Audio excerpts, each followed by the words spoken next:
Okay so good morning. Like I said, अब हमें second third fourth chapter में material cost, labour cost and overheads इनको detail में देखना है। डिटेल में मतलब क्या? We have to look at their accounting, that is cost accounting point of view से उनको कैसे अकाउंट फॉर करना है, and control. We have to look at their accounting and control.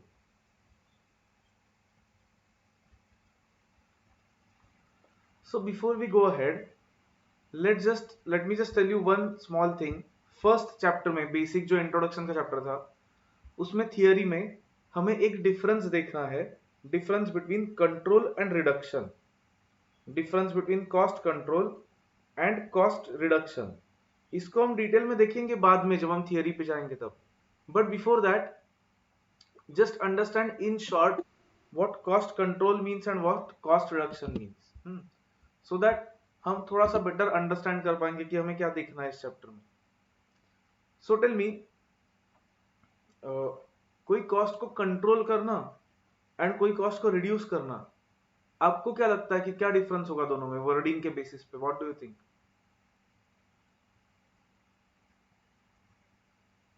वो वर्ड्स पढ़ के आपको क्या लगता है कि what might be the difference between controlling something and reducing something?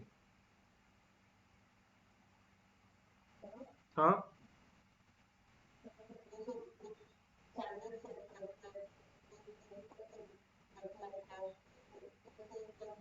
Okay, very good. हम्म, और हम्म, हम्म, okay, good.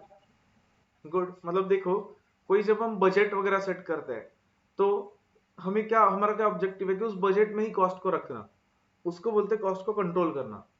Whereas cost reduction is what, हमारा जो कॉस्ट का लेवल है वो कम करना permanently, is called as cost reduction.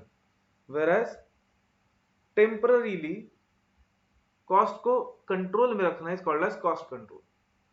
सो अब इंटर के लेवल पे we are going to focus more on cost control rather than cost reduction. Cost reduction के कुछ टेक्निक्स हम देखेंगे, but most focus on cost reduction will be in CA final, कि permanently cost reduce कैसे करना है। Right now we are focusing on cost को control में कैसे रखना है एंड उसका अकाउंटिंग कैसे करना है कॉस्टिंग पॉइंट ऑफ व्यू से। तो ये हमें अब मटेरियल चैप्टर में, लेबर चैप्टर में, ओवरहेड चैप्टर में देखना है, so that you will be able to better understand आगे जाके कि कॉस्ट को रिड्यूस कैसे कर सकते हैं।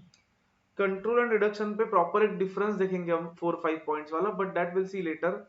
थियरी की अभी जरूरत नहीं है, वो थियरी अभी समझेगी भी नहीं आपको देखा तो।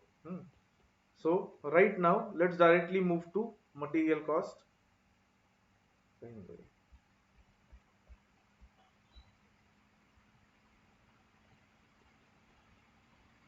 तो material cost on the basis of nature और एलिमेंट, हमने मटेरियल कॉस्ट के दो पार्ट्स किए थे। Anyone? Correct, direct material and indirect material, correct. Direct material is the one which can be directly linked with each unit of production, or we can say it is physically present in each unit of production, whereas indirect is not physically present. ठीक है, तो इनका हमें देखना है कि accounting कैसे करना है, इस पे कंट्रोल कैसे रखना है at every stage and so on. Before going to all that, can anyone tell me कि मटेरियल कॉस्ट पे कंट्रोल रखना, मटेरियल रॉ मटेरियल पे कंट्रोल रखना, why do you think it is important? Why do you think material cost पे control रखना या raw material को properly review करना, कंट्रोल रखना उस पे, व्हाई इज इट इंपॉर्टेंट? हाँ। Hmm, hmm, very good. One point Mohammed is saying that if we control material cost properly, then हमारे फिनिश प्रोडक्ट का कॉस्ट भी कंट्रोल में रहेगा, because the problem is material cost बहुत बार manufacturing companies में यही cost major होता है, राइट?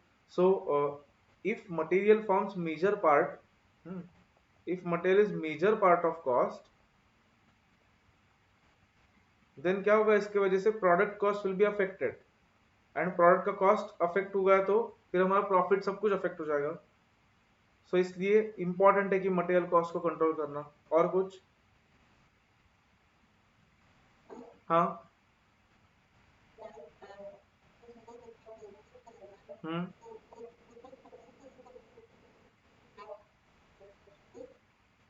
नहीं, मतलब कैन यू रिपीट?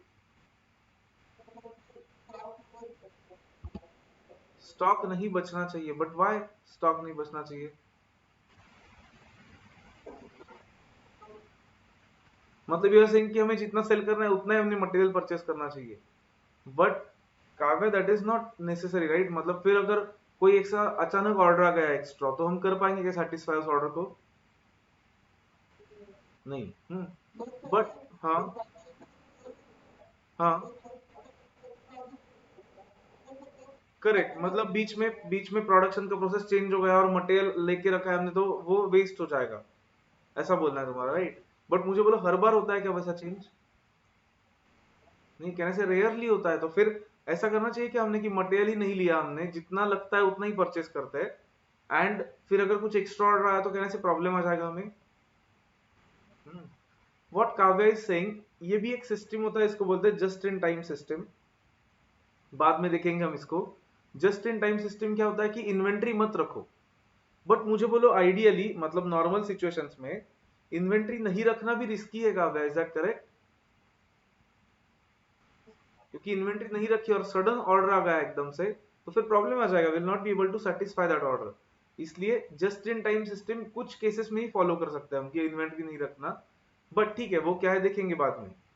बट थोड़ा सा काव्या के स्टेटमेंट को मॉडिफाई करके कहना है से कि, कॉन्सेंट्रेट करो सब लोग, जो स्टॉक है हमारा, स्टॉक मतलब इन्वेंट्री, रॉ मटेरियल की इन्वेंट्री, उसमें ओवर स्टॉकिंग किया सपोज हमने, मतलब जितना नेसेसरी था उससे ज्यादा स्टॉक रखा, क्या होगा उसके वजह से?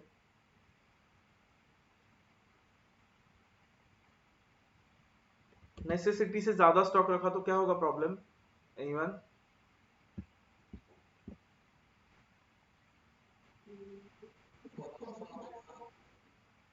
ग्रॉस प्रॉफिट कम होगा, बाय? हाँ, क्लोजिंग स्टॉक बढ़ेगा ना, क्लोजिंग स्टॉक बढ़ेगा तो प्रॉफिट भी बढ़ेगा, right? But don't point of view, don't think from profits point of view, think from cost point of view. Storage की कॉस्ट ज्यादा लगेगी, दैट इज करेक्ट, कि स्टोर करने के लिए थोड़ी कॉस्ट ज्यादा लगेगी। देन कहने से ज्यादा स्टॉक रखा है हमने पहले ही लेके, तो आर देयर मोर चांसेस कि वो वेस्ट हो जाएगा, राइट? वेस्टेजेस के चांसेस बढ़ जाएंगे, फाइन। वेर एज उल्टा भी किया, जैसा काव्या बोल रही थी कि अंडर स्टॉकिंग किया हमने, तो फिर क्या होगा? करेक्ट, अंडर स्टॉकिंग किया तो ऐसा हो सकता है कि प्रोडक्शन ही बंद हो गया हमारा, तो अंडर स्टॉकिंग की वजह से हमारे मतलब जो आने वाले ऑर्डर्स है कहने से they might be lost, correct? So lost orders हो सकते हैं अंडर स्टॉकिंग की वजह से। तो इसलिए इंपॉर्टेंट है कि रॉ मटेरियल का स्टॉक प्रॉपरली मेंटेन करना, ठीक है? और क्यों इंपॉर्टेंट है रॉ मटेरियल कॉस्ट, मतलब रॉ मटेरियल पे कंट्रोल रखना? एनी आइडिया जो आपके दिमाग में आ रहा है? हाँ, करेक्ट, वो मेजर कॉस्ट होता है जनरली, ठीक है? तो उसके वजह से अफेक्ट होता है प्रोडक्ट कॉस्ट, इनफैक्ट प्रोडक्ट का प्रॉफिट भी अफेक्ट होगा, सेलिंग प्राइस भी अफेक्ट होगा उसके वजह से।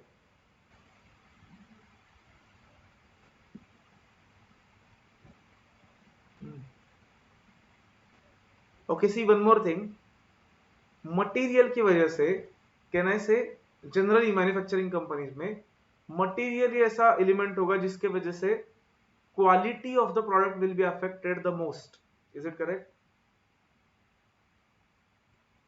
डू यू एग्री कि क्वालिटी, क्योंकि मटेरियल फिजिकली प्रेजेंट होता है, राइट? तो मटेरियल की क्वालिटी पे प्रोडक्ट की क्वालिटी डिपेंड करेगी, quality of product might be affected because of it, ठीक है? देन मटेरियल एक ऐसा एलिमेंट है कॉस्ट का जिसमें वेस्टेजेस हो सकते हैं, डैमेजेस हो सकते हैं, वो उस पे कंट्रोल रखना पड़ेगा, अदरवाइज वापस प्रोडक्ट का कॉस्ट बढ़ जाएगा, अननेसेसरीली एक्स्ट्रा कॉस्ट इनकर किया जाएगा हमारा। देन अगर मटेरियल नहीं रहा हमारे पास कभी, या फिर मटेरियल आने में डिले हो गया, तो क्या हो सकता है उसकी वजह से? प्रोडक्शन रुक जाएगा. सो आवर प्रोडक्शन की कंटिन्यूटी माइट बी अफेक्टेड. कि कंटिन्यूअस प्रोडक्शन चलना शायद पॉसिबल नहीं होगा अगर ऐसा हो रहा है तो. So production continuity might be affected in that case. ठीक है. और कुछ if you can think of late me no. But I think majorly ये फैक्टर्स है जिसके वजह से हमें मटेरियल पे एकदम प्रॉपर कंट्रोल रखना पड़ेगा. बिकॉज द पॉइंट इज थोड़ा सा भी हमने कुछ तो लैक्स हो गए हम कंट्रोल रखने में, तो उसका इम्पैक्ट डायरेक्टली फिनिश प्रोडक्ट के प्रॉफिट तक हो सकता है. That is why keeping a proper control on material cost is important. तो वो कंट्रोल कैसे रखना है, क्या रखना है, वो हमें देखना है इस चैप्टर में. Anyone, any doubt up to this point? Okay. If not, then अब लिखो मत, कुछ देख लो पहले.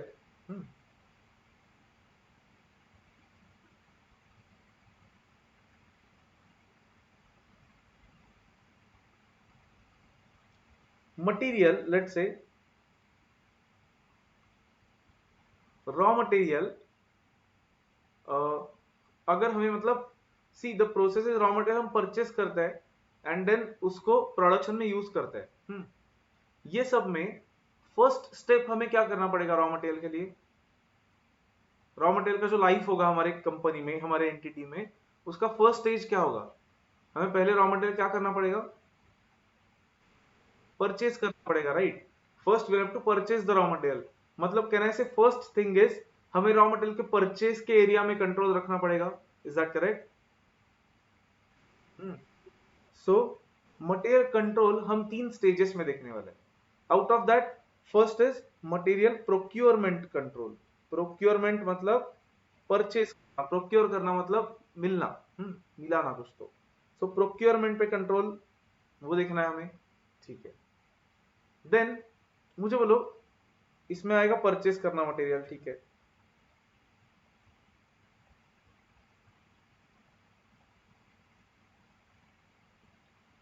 परचेज करने के बाद क्या करना पड़ेगा? एनीवन? डायरेक्टली मैन्युफैक्चर नहीं, बीच में भी कुछ आएगा.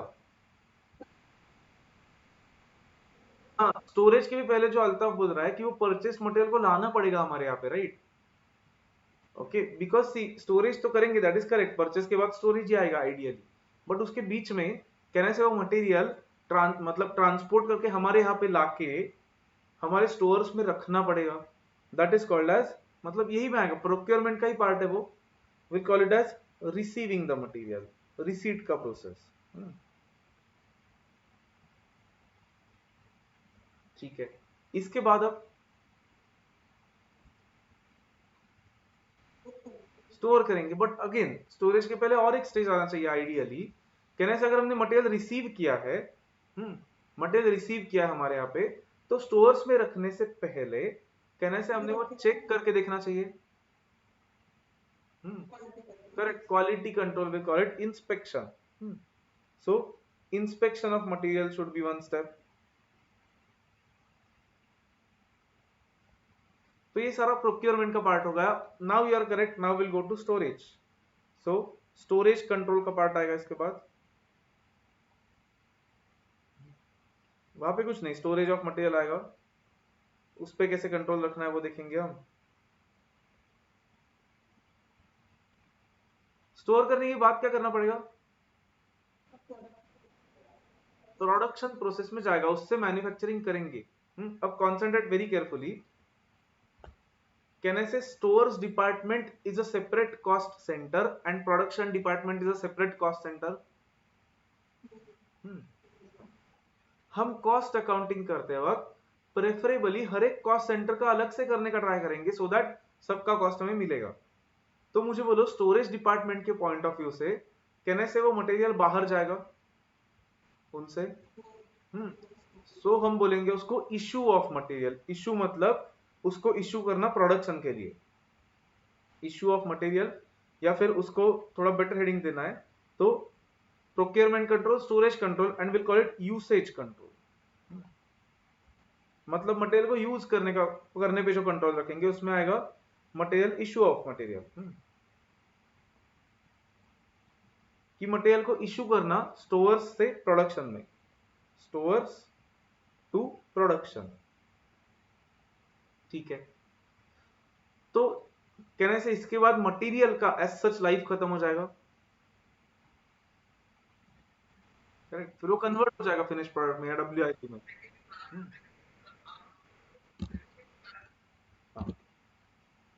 नाउ ये तीनों के साथ procurement control, storage control and usage control के साथ,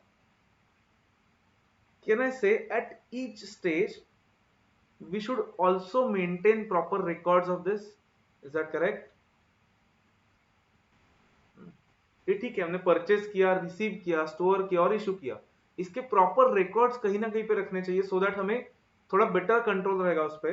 तो along with this our next step, or along with all the steps mentioned here, we should also do this, we should maintain records of that stock material, so maintenance of inventory records,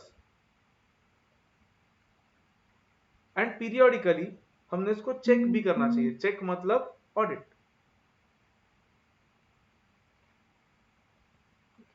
periodically we should audit the same, कि we should check कि whether वो stock match हो रहा है क्या हमारे records के साथ जो फिजिकली वहां पे दिया है वो। सो मटेरियल कंट्रोल में हमें ये देखना है, and this is like index of this chapter. मतलब हमें ये चैप्टर में जो जो देखना है इसका ये इंडेक्स है। First we are going to deal with purchasing, then will deal with receiving, inspection पे तो कुछ देखना नहीं है, then storage, then issue, and along with all this we'll deal with maintenance of inventory records. So this is the index of this chapter. क्या क्या बोला अल्ताफ तुमने? चैप्टर का नाम क्या है? गुड। चैप्टर का नाम क्या है? एकदम फर्स्ट लाइन में शायद लिखा है, देखो, शायद मटेरियल कॉस्ट। ये नोट डाउन करो सब लोग फास्ट, फॉर्मूला बुक में।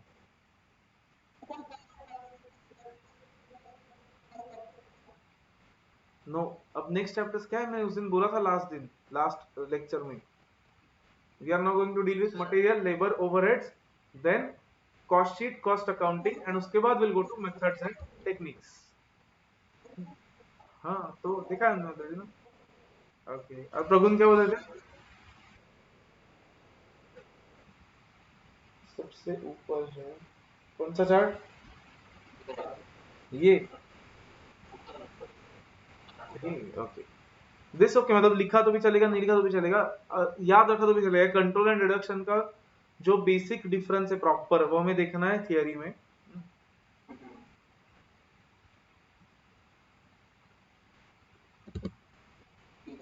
हम्म, अब ये इंपॉर्टेंस के बारे में भी आपने नहीं लिख के लिया अभी तो भी चलेगा, या शॉर्ट में लिख लो सिर्फ 5 पॉइंट्स, ये भी हमें थियरी में देखना है वापस। लिखो शॉर्ट में फास्ट। फर्स्ट वाला क्या? ओके, बोलो कोई तो, क्या लिखा है मैंने फर्स्ट पॉइंट?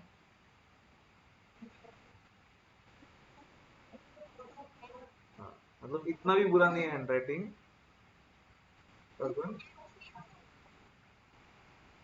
कहाँ पे कहाँ पे? Product cost. हाँ, एंड नहीं, एरो है, एरो, हाँ देखो आकांक्षा को समझा। आकांक्षा नहीं बोला ना अभी शायद। एरो है वो, एरो। आदत हो जाएगी आपको अब, मैथ्स को आदत नहीं थी, इन लोगों को लॉ की वजह से आदत है।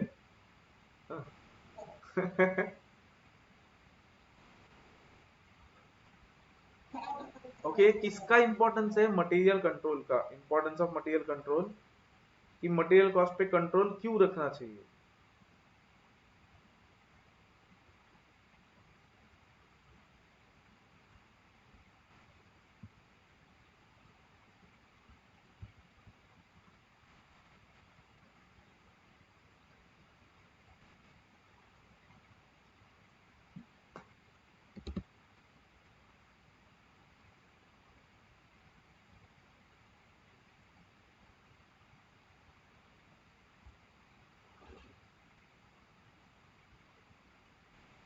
हाँ, यस।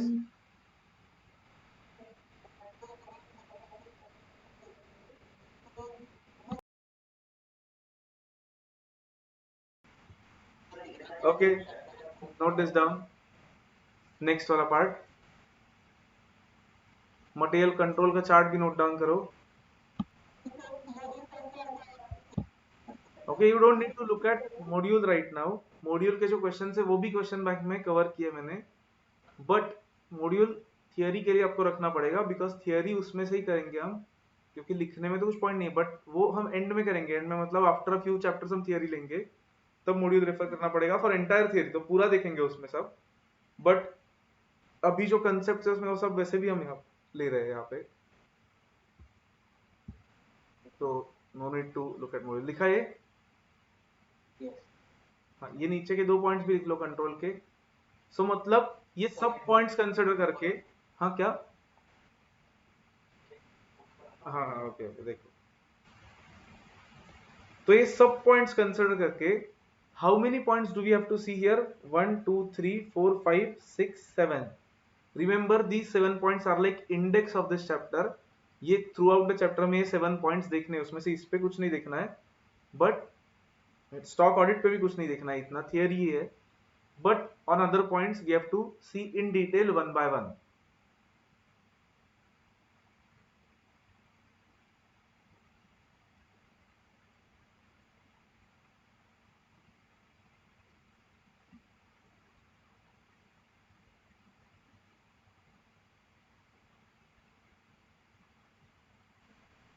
Done, okay.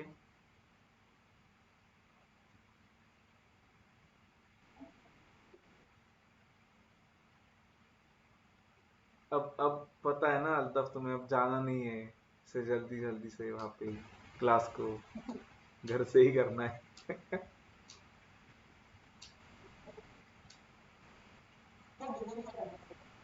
हाँ,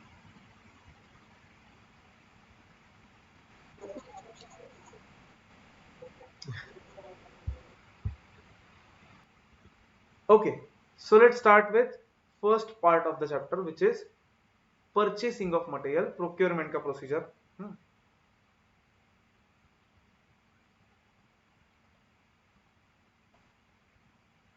परचेस का प्रोसीजर हमें देखना है अब मटेरियल के, कि कैसे होता है actually, how material is purchased, how it is purchase, मतलब क्या जाके पैसे देने और मटेरियल लेना, इतना ही करना है। But practically that is not the only thing that is done, कि आप गए किसी के भी पास, उनसे लेके आए, उनको बोला इतना इतना मटेरियल दो, पैसे दिए, that does not happen directly. So let's see how a material procedure, मतलब how a material is purchased, how that procedure takes place actually in practice. So concentrate very carefully now. लिखो मत कुछ भी, and में लिख लो सब कुछ। हम्म okay, दूसरे ऐप पे करते रहते हैं।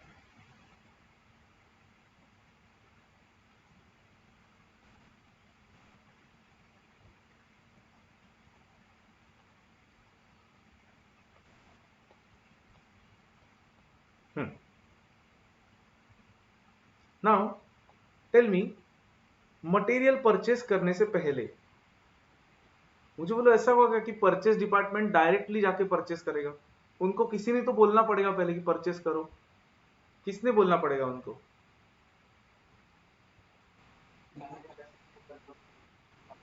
ओके, मैन्युफैक्चरिंग का जो भी डिपार्टमेंट होगा उनको पहले रिक्वायरमेंट होनी चाहिए, तो ही हम जाके परचेस करेंगे। ठीक है, गुड। मुझे बोलो, मैन्युफैक्चरिंग का जो डिपार्टमेंट होगा, प्रोडक्शन डिपार्टमेंट, उनको कहाँ से समझेगा कि हमें कितना मटेरियल लगता है हर एक प्रोडक्ट के लिए? मतलब देखो, वो खुद प्रोड्यूस करते हैं, करेक्ट, बट वो तो वर्कर्स है, वहां पे वर्कर्स है actual, they don't have that much detailed knowledge about the product. तो उनको कौन बताएगा कि हर एक प्रोडक्ट में इतना मटेरियल जाना चाहिए?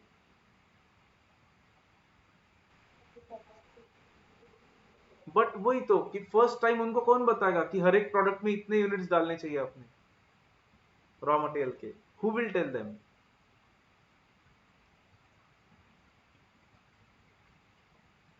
प्रोडक्शन डिपार्टमेंट को, लेट से वो कुछ तो बना रहा है, बिस्किट्स बना रहा है सपोज, तो वो बिस्किट्स में हर एक बिस्किट में मतलब इतने क्वांटिटी के लिए कितना शुगर डालना चाहिए, कितना वो फ्लावर डालना चाहिए, कौन बताएगा उनको? क्या क्या, कैन यू रिपीट? हाँ ट्राई एंड टेस्ट करेंगे, लेकिन वो कौन करेगा? मतलब ऐसे ही ट्राई एंड टेस्ट करके दिखेंगे प्रोडक्शन वाले? इसके केस में बेकर्स होंगे, करेक्ट। एंड कोई मैन्युफैक्चरिंग प्रोडक्ट होगा मोहम्मद, तो मशीनरी होगी छोटी सी, तो एक्सपीरियंस पर्सन कोई होगा, ठीक है। Can I say that experience person, मतलब वो किस में एक्सपीरियंस होना चाहिए? प्रोडक्शन में या उस प्रोडक्ट के डिजाइन में? डिजाइन में, राइट। कैन आई से वो प्रोडक्ट पहले किसी ने डिजाइन करना पड़ेगा कि ये प्रोडक्ट ऐसा है, इसमें इतना रॉ मटेरियल लगता है, this is the correct proportion of raw material. Can I say there should be a separate department of, जैसे बिस्किट्स के लिए बेकर्स, मतलब जो प्रॉपर कोई तो शेफ्स होंगे, वो बेकरी वाले मतलब बेकर्स। या फिर मैन्युफैक्चरिंग कंपनी के लिए can I say there should be a department of engineers जो प्रोडक्ट डिजाइन करते हैं। So there should ideally be a design department और इंजीनियरिंग डिपार्टमेंट, जो प्रोडक्ट को पहले डिजाइन करेंगे। डिजाइन करेंगे मतलब क्या? They will decide how much raw material, how much amount of raw material is required in each unit of that product, ठीक है। फिर ये डिजाइन डिपार्टमेंट वाले लोग क्या करेंगे? कहने से ये लोग अब प्रोडक्शन वालों को बताएंगे कि for each unit you need this much raw material, is that correct? ठीक है। तो इसके बाद we should write production department.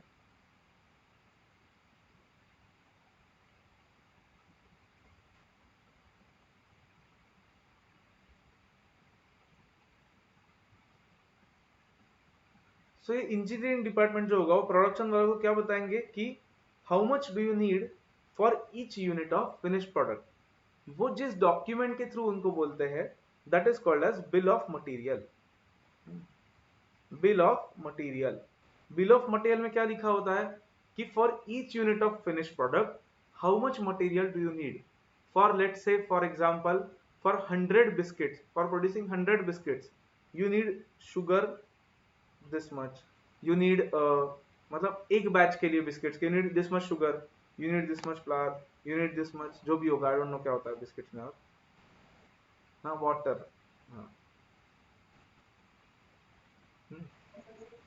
Milk भी होगा शायद, ठीक है। तो ये सारी चीजें कितनी होगी हर एक बैच ऑफ बिस्किट्स में, वो बताएंगे through bill of material. So ये bill of material will be a fixed document कि ये फिनिश प्रोडक्ट के लिए this is going to be the raw material requirement. ये प्रोडक्शन डिपार्टमेंट को देने के बाद प्रोडक्शन डिपार्टमेंट इसके बेसिस पे प्रोड्यूस करना स्टार्ट करेगा। अब if they need anything, who will they ask?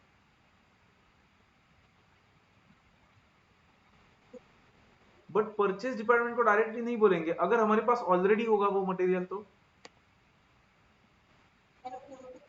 Correct.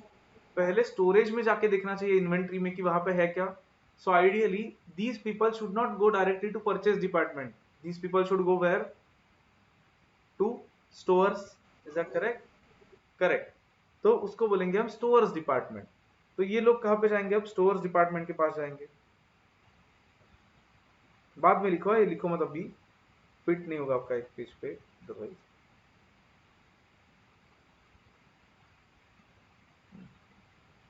ये स्टोर्स डिपार्टमेंट में क्या लेके जाएंगे? ये जो डॉक्यूमेंट देंगे स्टोर्स डिपार्टमेंट को। अब देखो ये फॉर्मल डॉक्यूमेंट होना चाहिए कुछ तो, अदरवाइज क्या होगा, कोई भी आ रहा है स्टोर्स में उठा के लेके जा रहा है तो फिर प्रॉपर कंट्रोल ही नहीं रहेगा उस पर। तो there should be a proper document called as material requisition, material requisition note. Requisition मतलब,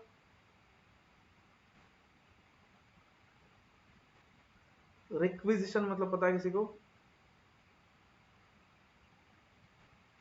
ओके, रिक्वेस्ट मतलब रिक्वेस्ट, कि मटेरियल की रिक्वेस्ट करने वाला नोट कि हमें इतना इतना मटेरियल चाहिए, please give it to us. So material requisition note देंगे उनको, सो दैट वो नोट के बेसिस पे स्टोर्स डिपार्टमेंट उनको इशू करेगा, ठीक है। अब स्टोर्स डिपार्टमेंट के पास है तो इशू करेंगे, अगर नहीं है तो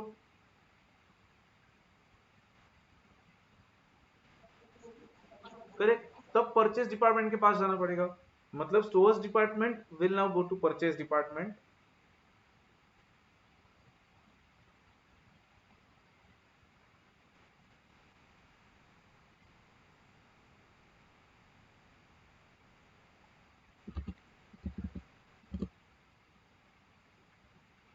stores department will now to go to purchase department. वो जिसके थ्रू जाएंगे, जो डॉक्यूमेंट देंगे उनको, ऐसा ही नोट देंगे, उसको हम बोलेंगे परचेस रिक्विजिशन नोट। कि परचेस की रिक्वेस्ट करने का नोट, कि please purchase this for us, purchase requisition note. ठीक है। अब परचेस डिपार्टमेंट इसके बाद एक्चुअल परचेस का प्रोसीजर स्टार्ट करेगा। How should they start the procedure? Anyone? क्या करना चाहिए उन्होंने आइडियली? पहले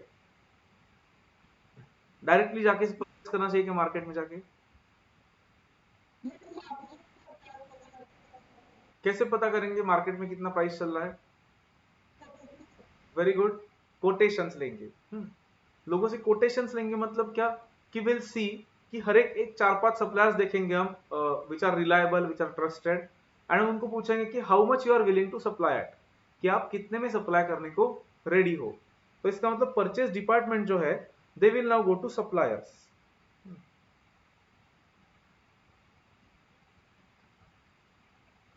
वो सप्लायर्स के पास जाएंगे थ्रू समथिंग कॉल्ड एज, ये वर्ड आपने सुना होगा लॉ में, through something called as,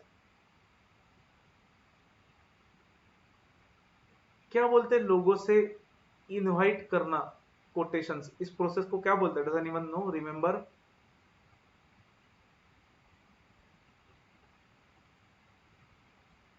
you have studied this in contracted, क्या क्या वापस बोलो Altaf? Tender, correct, very good. इसको बोलते हैं टेंडर्स। सो ये टेंडर्स इशू करेंगे, मतलब क्या? They will ask the suppliers to give us their quotation. इसको ऐसा भी बोलते हैं रिक्वेस्ट फॉर प्रपोजल, मतलब एक ऑफर देने का रिक्वेस्ट करेंगे, request for proposal. Contract act में सीखा था आपने कि ऑफर नहीं होता, ये इनविटेशन टू ऑफर होता है। करेक्ट। हाँ, इनविटेशन टू ऑफर, तो ये ऐसा इनविटेशन टू ऑफर करेंगे सप्लायर्स को। उसके बाद सप्लायर्स उनको, परचेज डिपार्टमेंट को, उनके कोट्स देंगे। कोट्स मतलब क्या? कोटेशन, जिसमें लिखा होगा कि we can supply this product जो आपको चाहिए एट दिस प्राइस। तो सप्लायर से अब क्या आएंगे, क्या आएगा इनके पास? कोटेशन।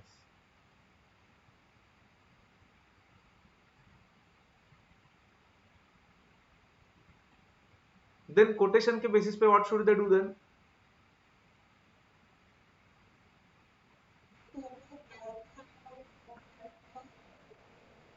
क्वालिटी एंड प्राइस देख के they should select a final material, एक final supplier. Final supplier select करके they will place, they will place a purchase order with them. A purchase order मतलब क्या? वी ऑर्डर दिस मच, कि आप इतना इतना हमें सप्लाई करो। ठीक है।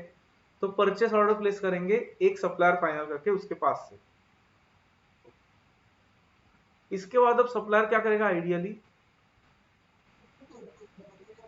गुड्स बेचेगा। सिर्फ गुड्स नहीं बेचेगा, लेकिन गुड्स के साथ कुछ तो एक डॉक्यूमेंट बेचेगा। क्या? Invoice, correct. Now supplier will send goods to us and invoice to us, but sometimes in some cases there is a step in between which is called as, अब ये मुझे बोलो इनवॉइस कहाँ पे जाना चाहिए, कौन से डिपार्टमेंट में इनवॉइस भेजना चाहिए हमने? परचेस में नहीं, अब कहाँ पे रिकॉर्ड होगा वो? उसकी एंट्री कहाँ पे होगी? Accounting department, right. So cost accounting या फाइनेंशियल अकाउंटिंग डिपार्टमेंट जो होगा हमारा। तो नो, अब परचेस के थ्रू नहीं जाना चाहिए, क्योंकि गुड्स भी परचेस के पास नहीं आते अलता। कहने से गुड्स भी अब स्टोर्स के पास जाएंगे डायरेक्टली आइडियली। हम्म तो कॉस्ट या अकाउंटिंग डिपार्टमेंट जो होगा हमारा, उनके पास अब सप्लायर ने आइडियली इनवॉइस भेजना चाहिए।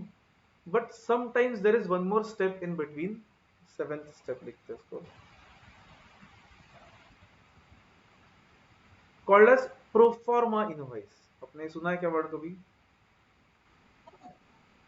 हाँ, प्रोफॉर्मा इज, हाँ पता है किसी को? या मीनिंग नहीं पता?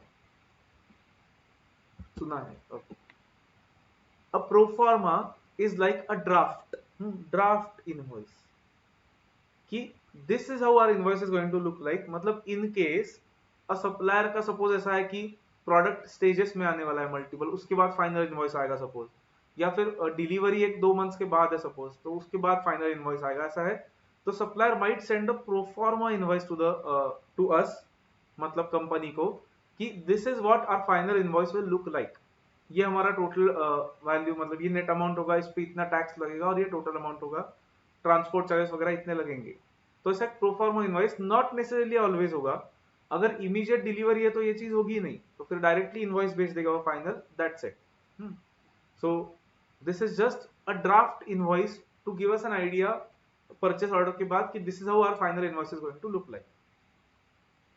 क्लियर है यहाँ तक?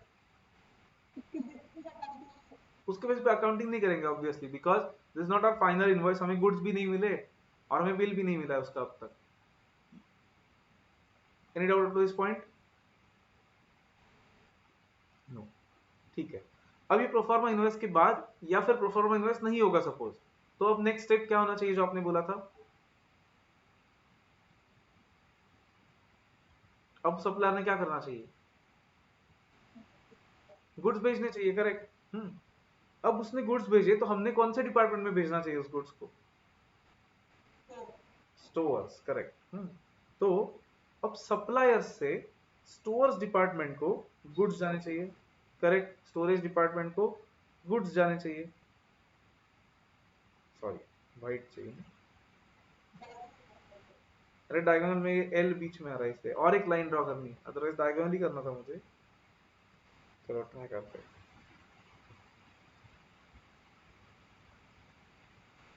ठीक है, तो सप्लायर से स्टोर्स डिपार्टमेंट के पास अब जाएगा as 8th stage delivery of goods.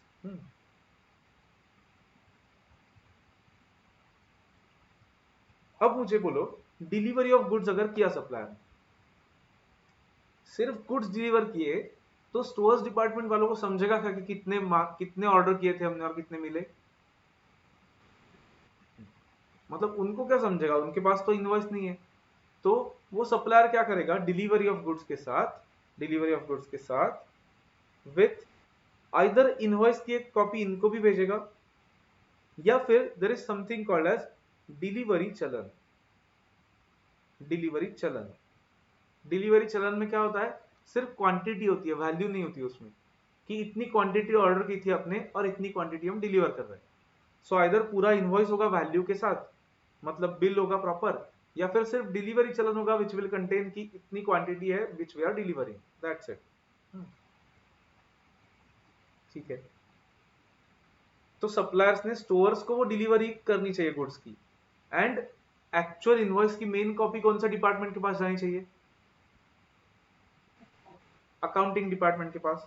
ठीक है, तो कहना ऐसे इसके साथ नेक्स्ट स्टेप यहाँ पे होगा, ऊपर यहाँ पे इनवॉइस की एक कॉपी जानी चाहिए, 9th point should be invoice. उसके बाद क्या होना चाहिए?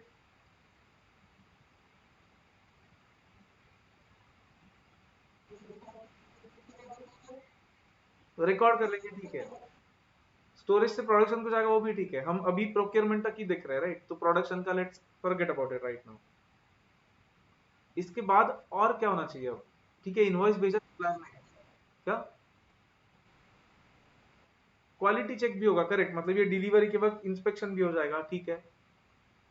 बट कॉस्ट अकाउंटिंग डिपार्टमेंट ने कुछ करना चाहिए क्या? अब इनवॉइस मिलने के बाद रिकॉर्ड करेंगे और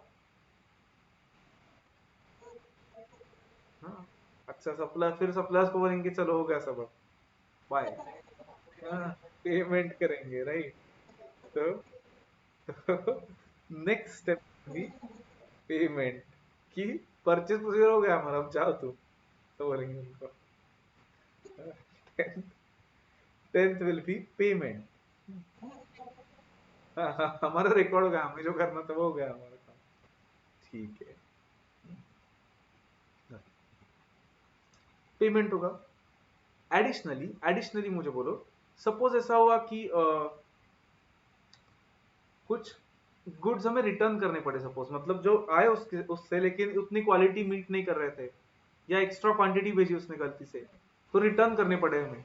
तो कहां से कहां पे रिटर्न होगी, कहां से कहां पे एरो ड्रॉ करना चाहिए मैंने?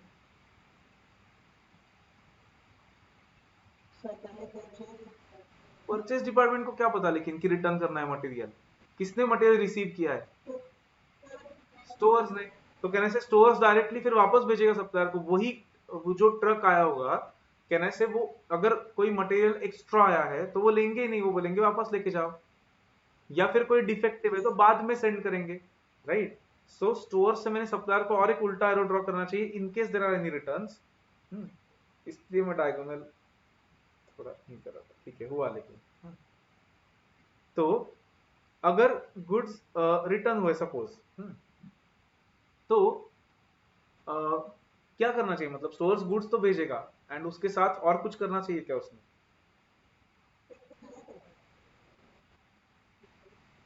अच्छा हाँ करेक्ट। तो हम यहाँ पे बोलेंगे उसको material return note. Material return note मतलब क्या कि मटेरियल हमने रिटर्न किया, उसका एक नोट कि इतना इतना material we are returning to you. तो मतलब 11th point I should write now,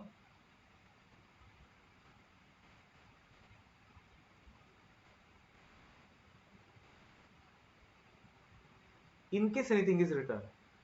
actually stores department से सप्लायर को और एक चीज जाती है which is goods receive note, कि ये गुड्स हमें रिसीव हुआ है, ओके ऐसा। बट ठीक है, तो मतलब वो तो जाएगा ही in any case. Material return note अब जाएगा इन केस भी रिटर्न एनी मटेरियल। बट मुझे बोलो स्टोर्स डिपार्टमेंट ने अगर मटेरियल रिटर्न किया तो और किसी को तो इन्फॉर्म करना पड़ेगा, किसको इन्फॉर्म करना पड़ेगा?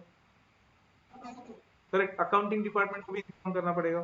तो मतलब और एक एरो मैंने ड्रॉ करना चाहिए स्टोर से अकाउंटिंग तक, करेक्ट।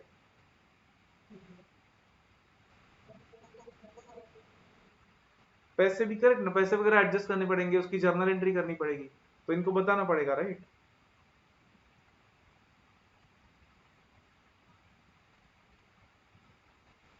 तो एक मटेरियल रिटर्न नोट की कॉपी इनको भी जानी चाहिए।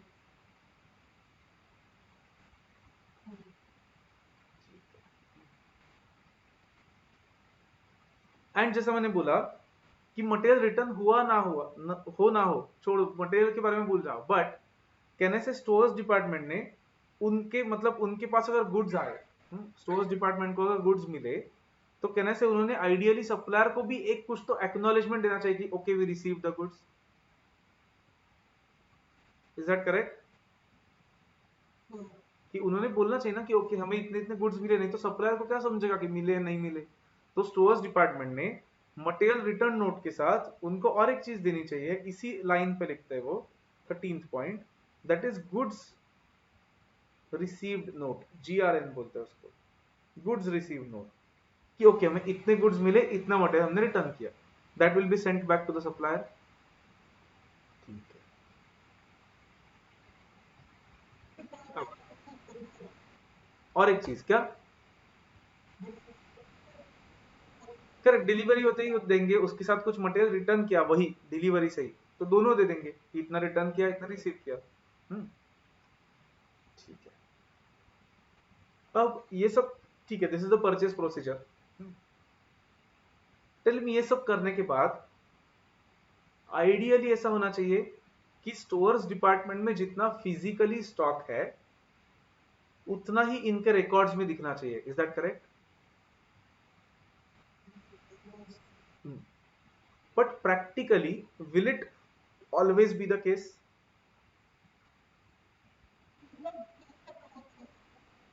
करेक्ट, मतलब कहने से देयर शुड बी सम, मतलब आइडियली ऐसा नहीं होगा, नॉट नेसेसरली कि वो मैच होगा हर बार, correct, there might be some mistakes.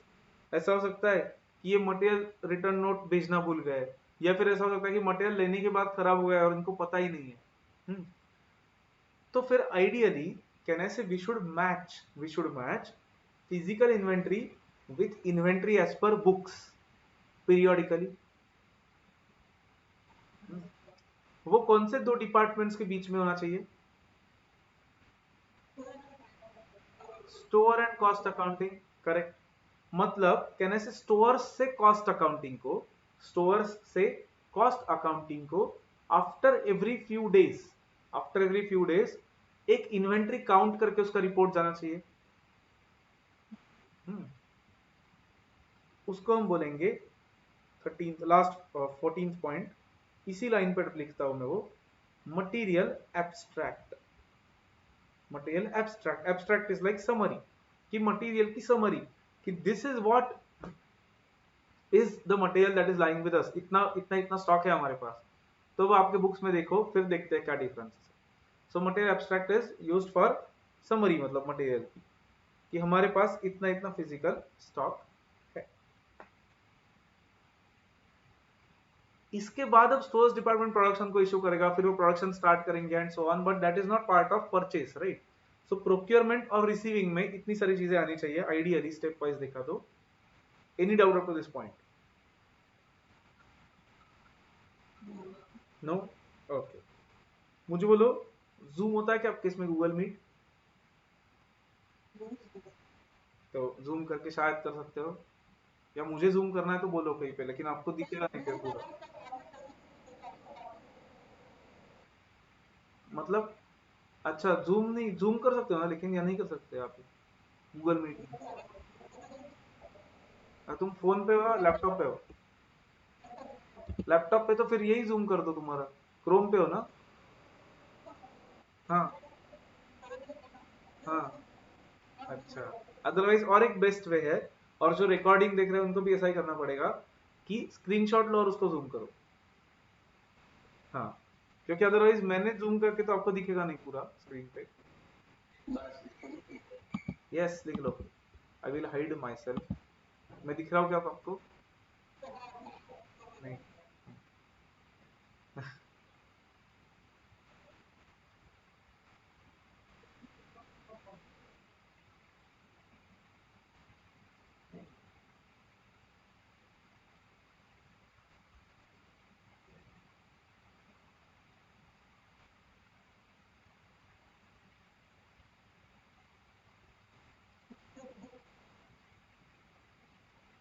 हाँ, जूम करना है आपको तो बोलो, बट पहले स्क्रीनशॉट ले लो जूम को पॉसिबल है, क्योंकि जूम किया तो आपको पूरा नहीं दिखेगा स्क्रीन पे।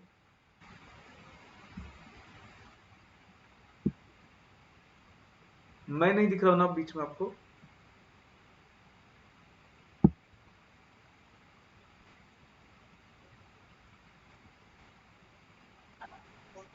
हम्म।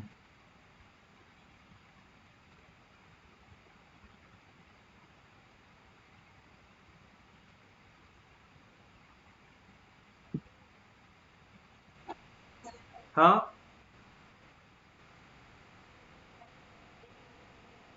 हाँ, करेक्ट। अरे श्रावणी ने भी स्टार्ट किया पूछना।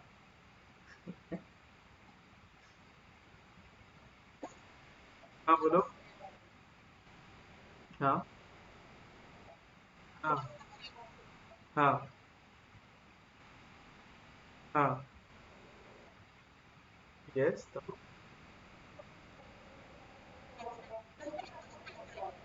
नहीं, नवंबर का ही होगा जनवरी लोगों का भी, शायद। इट इज पॉसिबल, शायद, कि आपका नवंबर का एग्जाम थोड़ा सा पोस्टपोन हो, ऐसा पॉसिबल है, क्योंकि अदरवाइज जनवरी के लोगों के लिए डिफिकल्ट जाएगा थोड़ा सा।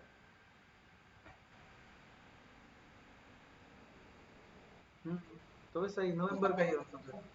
मतलब तुम्हें ऐसा नहीं चाहिए कि नवंबर में एग्जाम देना चाहिए? हाँ हाँ, वही तो, इसलिए आइडियली उन्होंने अभी स्टार्ट करनी चाहिए ना क्लासेस, पहले ही तैयारी। हम्म, इसी तो किया है, कुछ लोग हैं हमारे इसमें। वही वही आडवा, हाँ, मतलब चार्ट ऐसा हॉरिजॉन्टल करो चलेगा नोटबुक में, या फिर आप उसका शेप चेंज कर सकते हो, अगर कनेक्ट ठीक से कर पाए तो। हम्म। मॉड्यूल में अमेंडमेंट्स की खुद नहीं भेजते वो, फिर वो एक सप्लीमेंट्री मटेरियल अपलोड करते हैं ऑनलाइन, वो दिखना पड़ेगा आपको। हम्म।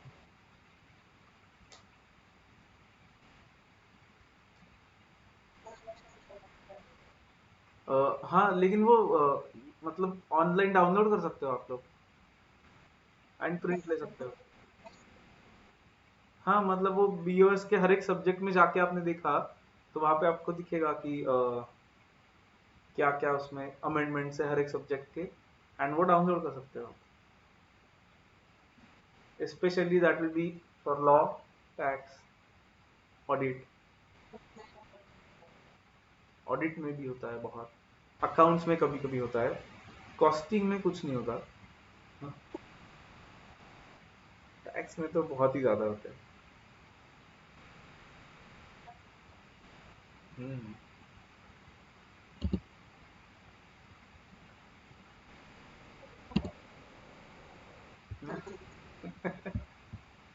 आर्टिकलशिप में जाने के बाद समझेगा आपको कितना पढ़ना पड़ता है एक्चुअली। सच में तो हाँ, क्योंकि क्लाइंट आया पूछा, आज ही सुबह चेंज हुआ है और पता नहीं आपको, और उसको पता है, तो that that does not look good.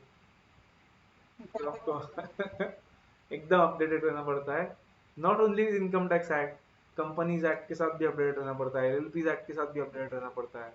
Normal partnership के चेंज है वो भी पता होना चाहिए, सब कुछ पता होना चाहिए ideally.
Let me know when done, फिर आगे जाते हैं।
Okay, there is no 15th point Altaf, first of all वो 14th पॉइंट है। Material material returned note 12th point है वो। जूम करना है तो देखो।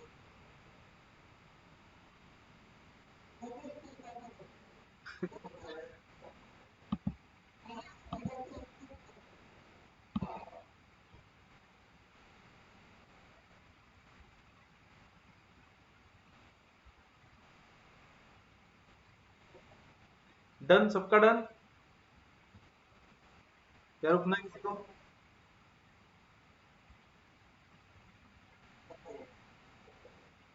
किसका? सब सब्जेक्ट्स का रिवीजन है ना? डेली आपको करना ही पड़ेगा, एटलीस्ट जो क्लास में हुआ है वो हर रोज डेली कवर करना ही पड़ेगा आपको, necessary. Otherwise it is very difficult, बाद में कोप अप करना डिफिकल्ट हो जाएगा। हम्म। और लेक्चर्स, जो लोग मिस कर रहे हैं लेक्चर्स, अगर मतलब ऐसा बैकलॉग बना 2-3 लेक्चर्स का, तो फिर आपका शेड्यूल देखते हुए आपको पॉसिबल, कभी भी पॉसिबल नहीं होगा वो लेक्चर्स देखना, रिकॉर्डेड हो कुछ, आपको टाइम ही नहीं मिलेगा वो देखने को, रात को देखना पड़ेगा 2 बजे वगैरह पे।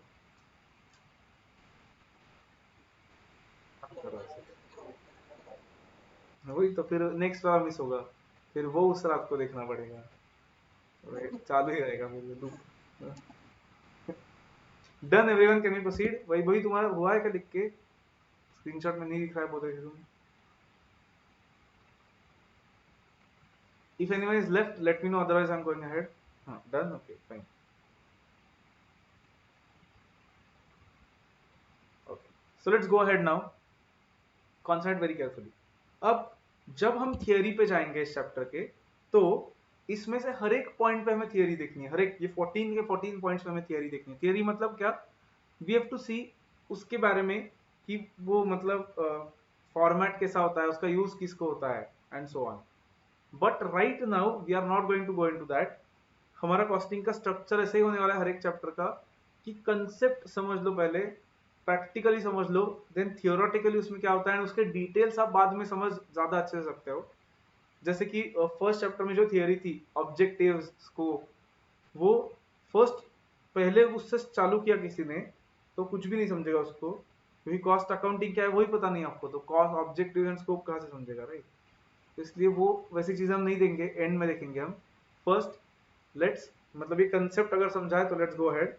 अब वो वापस वो ऐप पे आते हैं, रेगुलर ऐप पे। हाँ, तो after purchase procedure, material control का फर्स्ट पार्ट हमारा हो गया, परचेज। सेकेंड पार्ट क्या था मटेरियल कंट्रोल का? 7 में से सेकेंड पॉइंट क्या था इंडेक्स में?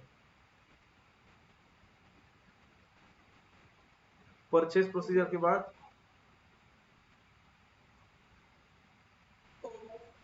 स्टोरेज कंट्रोल नहीं, प्रोक्योरमेंट में सेकेंड पॉइंट क्या था? लेकिन प्रोक्योरमेंट का फर्स्ट ही पॉइंट हो गया हमारा, राइट?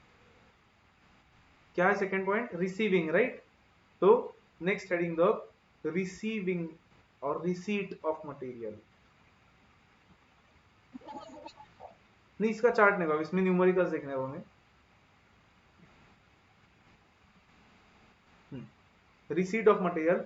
अब न्यूमेरिकल स्टार्ट करने हमें आइडियली, थोड़े थोड़े करके, कॉन्सेंट्रेट।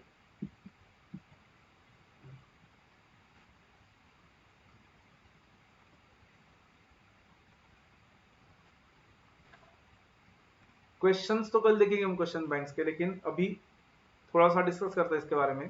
टेल मी, मटेरियल का रिसीट हुआ, रिसीव किया हमने, स्टोर्स में भी रखा, लेकिन उसके साथ साइमल्टेनियसली कॉस्ट अकाउंटिंग डिपार्टमेंट में या स्टोर्स डिपार्टमेंट में कहीं पे, तो कहने से हमें उसको रिकॉर्ड भी करना पड़ेगा। रिकॉर्ड करते वक्त we have to decide at what value to record it. मतलब जैसे कि एक इनवॉइस जनरली ऐसा दिखता है, देखो, N invoice looks like this, कि पहले यहाँ पे सप्लायर का लोगो वगैरह होता है, ऊपर नाम होता है उसका, नेम ऑफ सप्लायर, देन उसका जीएसटी नंबर, उसका एड्रेस, ये सब होगा यहाँ पे।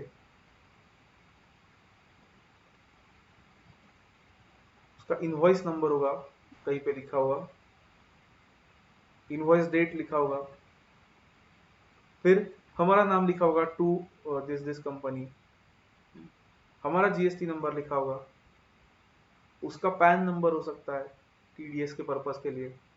सो ये सारी चीजें पहले ऊपर होती है। उसके बाद नीचे ऐसा टेबल होता है जनरली फिर कि पर्टिकुलर्स रुपीस, कभी कभी होता है कि क्वांटिटी रेट एंड रुपीस। तो मटेरियल ए की क्वांटिटी थी 100 यूनिट्स, रेट था 5 पर यूनिट और रुपीस 500 हो गए। फिर मटेरियल बी, ऐसे लिस्ट करते हैं सब मटेरियल।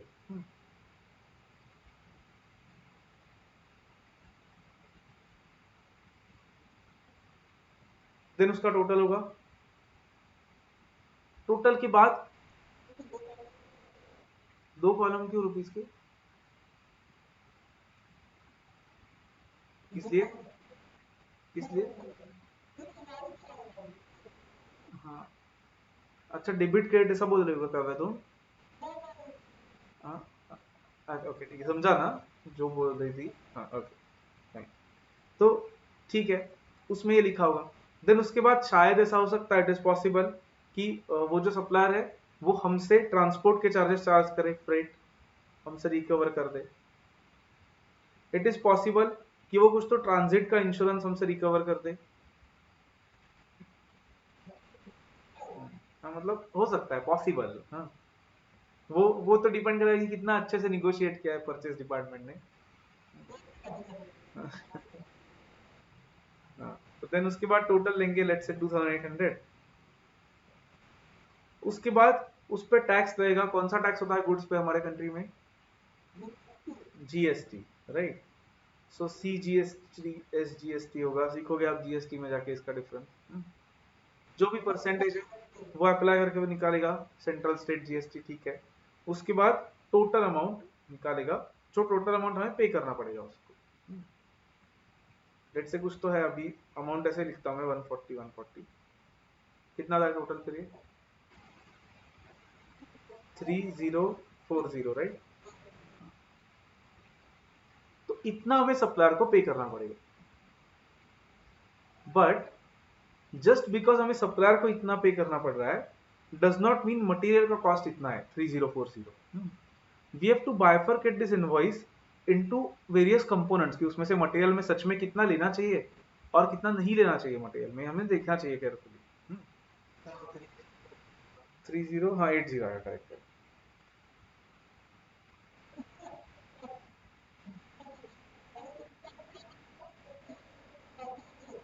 हाँ वही तो, टैक्स कहाँ पे जाएगा, फ्रेट कहाँ पे जाएगा, इंश्योरेंस कहाँ पे जाएगा, और कुछ डिस्काउंट है तो कहाँ पे जाएगा, ट्रेड डिस्काउंट है तो कहाँ पे जाएगा, कैश डिस्काउंट है तो कहाँ पे जाएगा, ये सारी चीजें हमें देखनी पड़ेगी अब कि there should be include this. हाँ, हाँ अकाउंट्स में सीखा है ना अपने, ट्रेड डिस्काउंट रिकॉर्ड नहीं करते, करेक्ट है। तो वही देखना है हमें कि कैसे रिकॉर्ड करना है उसको, मतलब मटेरियल का कॉस्ट क्या लिखना चाहिए हमने, what should be take in material and what should be take some to some other ledger, ये हमें केयरफुली देखना है अब। तो रिसीट ऑफ मटेरियल में हमें क्या देखना है अब कि वैल्यूएशन ऑफ मटेरियल रिसीट्स, कि मटेरियल के रिसीट्स वैल्यू कैसे करते हैं। तो what we are going to look at right now is valuation of material receipts. उसके पहले एक इनवॉइस का फॉर्मेट देखते हैं जनरल, गूगल किया तो भी मिल जाएगा, देखो मैथ्स नहीं कॉस्टिंग,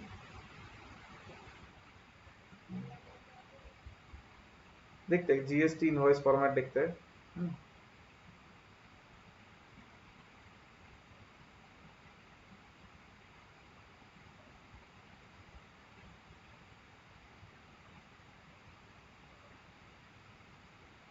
देखो generally N invoice looks like this, एक सैंपल इनवॉइस कहीं पे भी मिल जाएगा गूगल किया तो जनरल, क्योंकि बहुत सारे वेबसाइट्स होते हैं जो लिस्ट करते हैं ऐसे। अरे इमेज देखने की,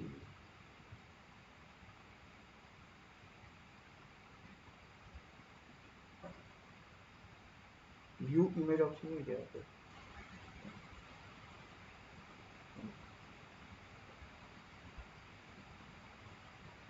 ठीक है जूम करके देखते हैं। अरे कुछ भी, वो भी छोटा हो रहा है।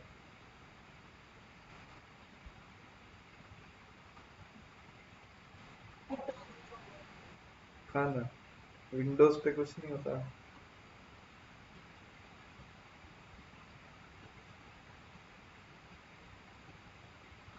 ठीक है, रुको, उनके वेबसाइट पे जाके देखते हैं नीचे कहीं दिखा तो। हाँ, लेट्स सी उसमें कुछ कमी क्या, हाँ मतलब उसमें कुछ उन्होंने स्किप किया क्या, देखते हैं क्या। हम्म, देखो टैक्स इनवॉइस, इंटरप्राइज से कौन होगा, हम या सप्लायर। एबीसी कौन होगा, हम होगा या सप्लायर होगा, हम होंगे या सप्लायर होगा। सप्लायर है वो, राइट। सप्लायर, उसका एड्रेस लिखा है, उसका जीएसटी लिखा है, आइडियली उसका पैन भी होता है उसके साथ, in case TDS is applicable, in case.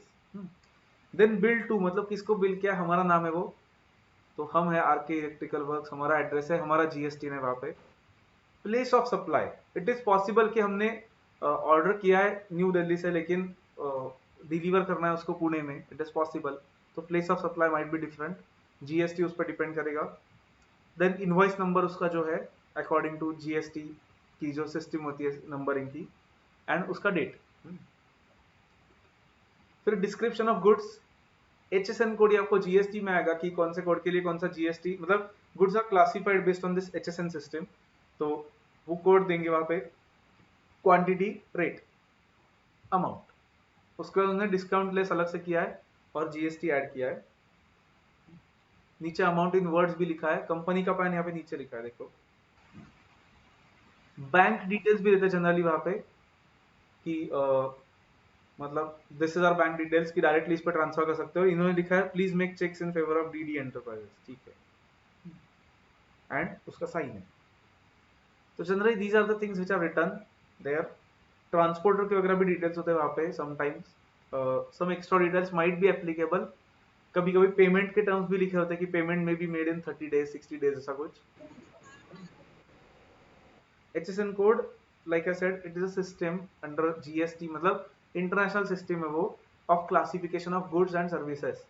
तो HSN कोड के according goods and service classify होते हैं, तो टैक्स के लिए HSN code wise tax rate decide करते हैं, category wise.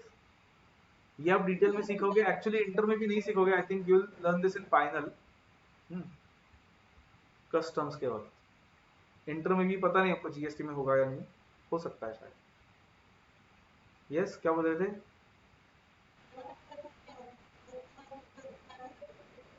Goods wise decide होते टैक्स, इंडस्ट्री वाइज नहीं होते, बिकॉज इट इज पॉसिबल ना अल्ताफ की एक गुड्स चार इंडस्ट्रीज में यूज कर रहे हैं। हम्म, okay,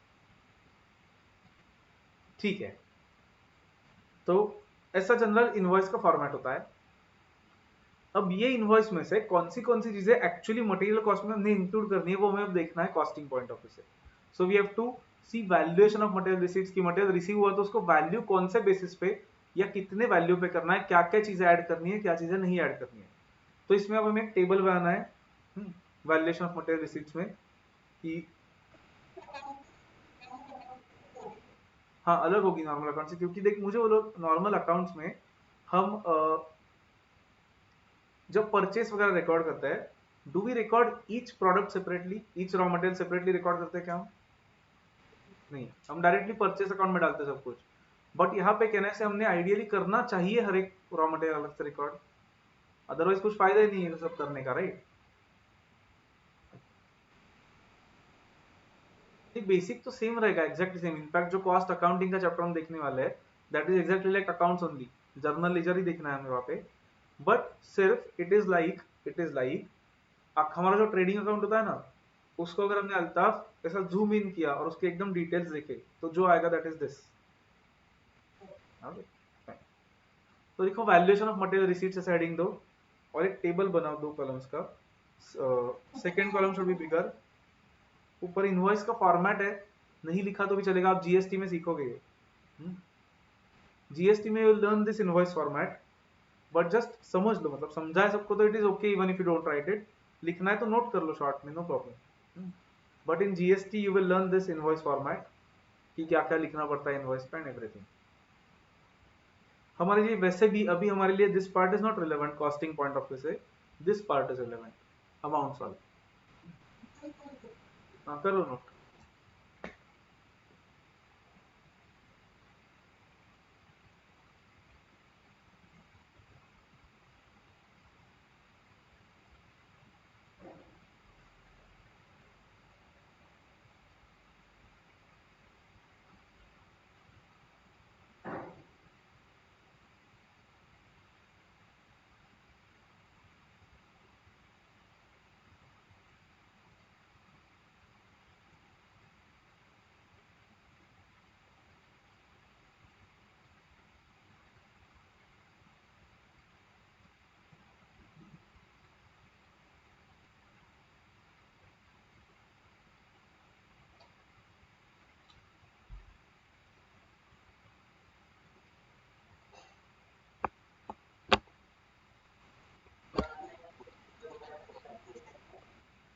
रुको एक second. Second column should be bigger. रुको, कॉलम के हेडिंग्स आपको ऐसे लिखने हैं। का नाही झालं का अजून? रुको एक सेकंड, एक सेकंड सिर्फ हाँ।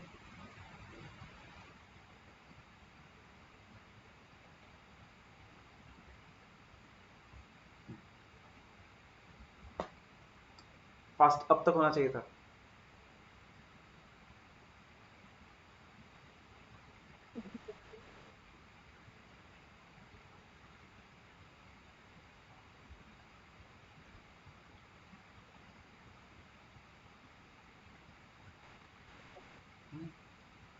श्रावणी डन?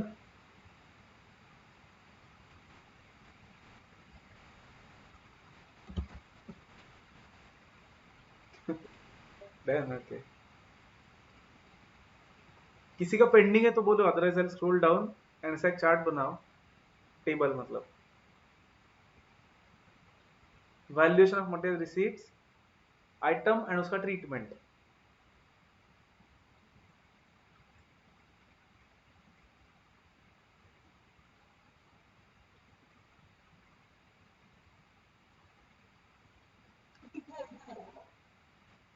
मतलब लेंथ, मतलब हाइट, हाइट उसकी।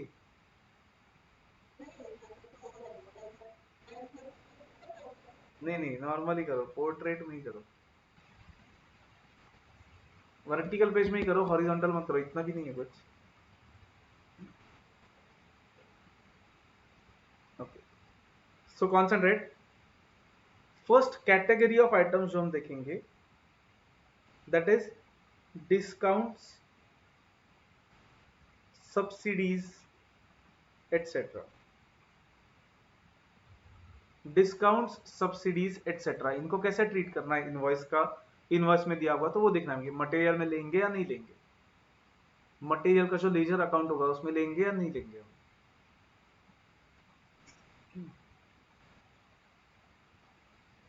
Okay, so first point, trade discount. Tell me, do we record trade discount? No, मतलब कहना है से ट्रेड डिस्काउंट माइनस करके रिकॉर्ड करना चाहिए हमने material. Correct, why?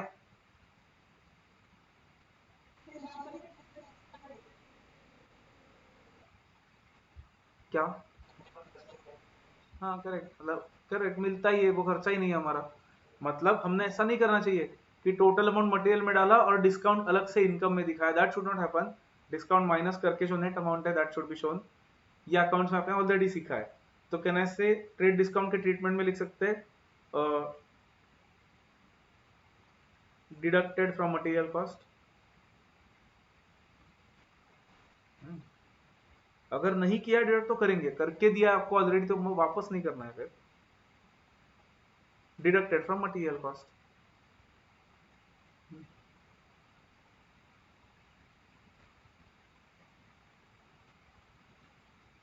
What about bulk या क्वांटिटी डिस्काउंट? बल्क या क्वांटिटी डिस्काउंट मतलब क्या? अगर हमने ज्यादा क्वांटिटी में परचेस किया है, सप्लायर हमें कुछ 5%, 10% डिस्काउंट दे सकता है। Is this also our cost है क्या, वो जो डिस्काउंट मिला है वो? Correct, that is like trade discount only, trade discount ही है वो, करेक्ट, कि it is not a cost, तो कॉस्ट ही नहीं है तो कॉस्ट में ऐड करना चाहिए क्या? नो, तो deducted from material cost again.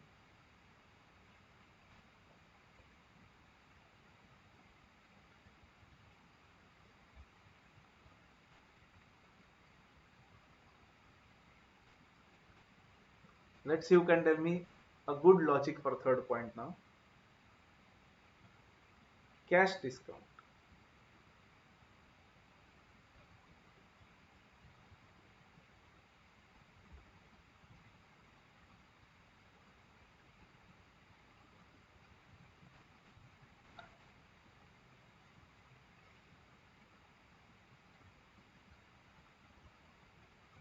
क्या करना चाहिए कैश डिस्काउंट?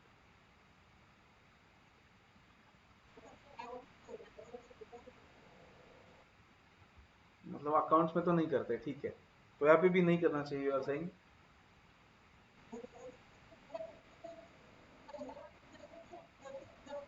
पेमेंट क्या, ओके, मतलब एक एग्जांपल देता हूँ फिर बोलो. लेट्स से हमने एक मटेरियल परचेस किया है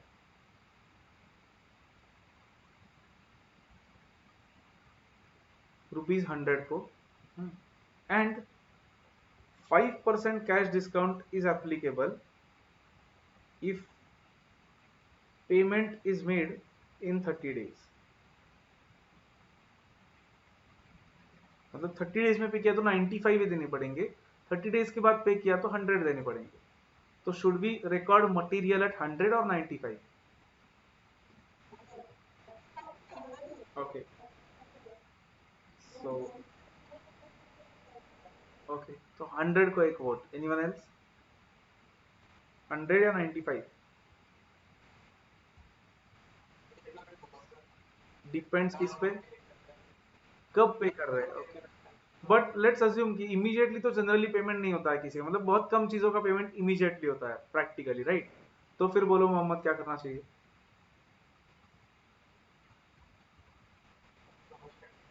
100, ओके, बट इमीडिएटली कर रहे हो तो यू आर सेइंग 95. ओके, ठीक है, मोहम्मद का दोनों तरफ वोट आया. और कोई? 195 वोट कर दो. 195 या मोहम्मद के जैसा, क्या लगता है आपको?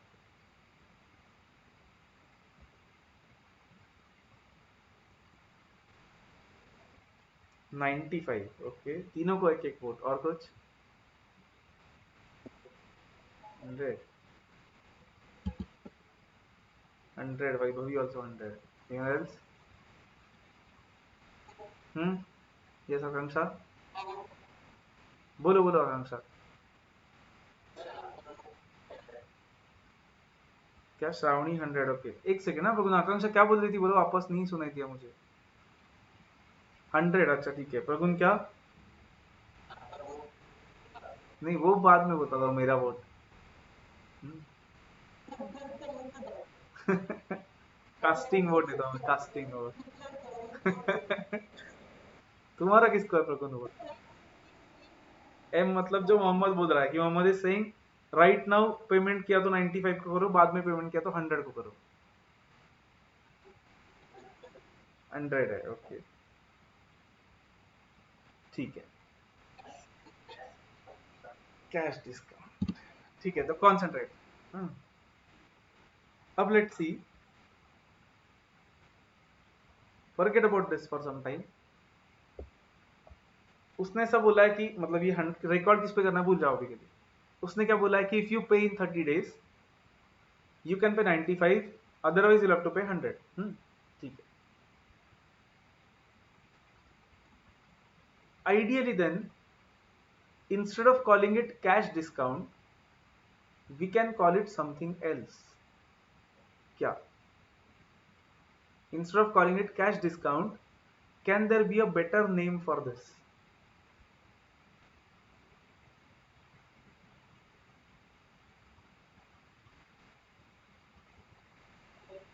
बोलो आकांक्षा.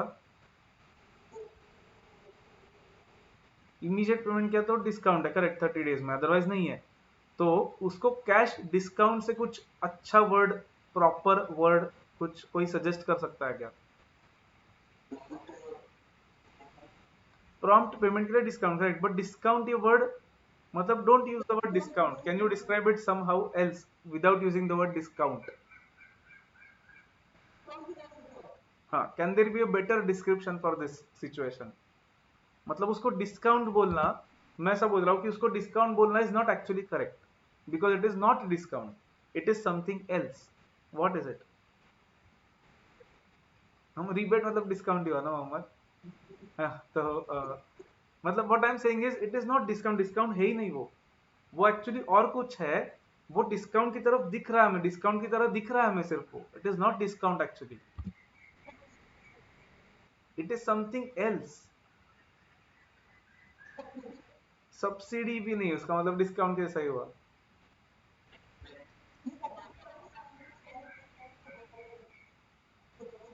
हाँ, मतलब वैसा ही हुआ ना कि सब कम होता है सेलिंग प्राइस से, but I am saying it is not like that, it is something else. Expense मतलब डिस्काउंट ले रहे हैं हम प्रगुन उससे. हाँ, इनकम. हाँ, आकांक्षा क्या सर क्या? इनकम तो है, ठीक है, बट फिर again I am saying it is not even income Pragun, उस तो अलग है उसको. हाँ बोलो, हाँ ये सारा आवाज बोलो आकांक्षा. हाँ क्या? करेक्ट. करेक्ट तो हाँ, ऑफर है वो, correct, but accounting point of view say it can be called as something else, or it should ideally be called as something else. It is not our income, it is not discount. Can I say the situation is like this? Now concentrate very carefully. Actually वो ऐसा बोल रहा है कि goods का price है 100, but 30 days में पे किया तो आपको पे करना पड़ेगा 95. But I am saying that is not actually the case. Actually उसको बोलना ऐसा है कि price of goods, price of goods is 95.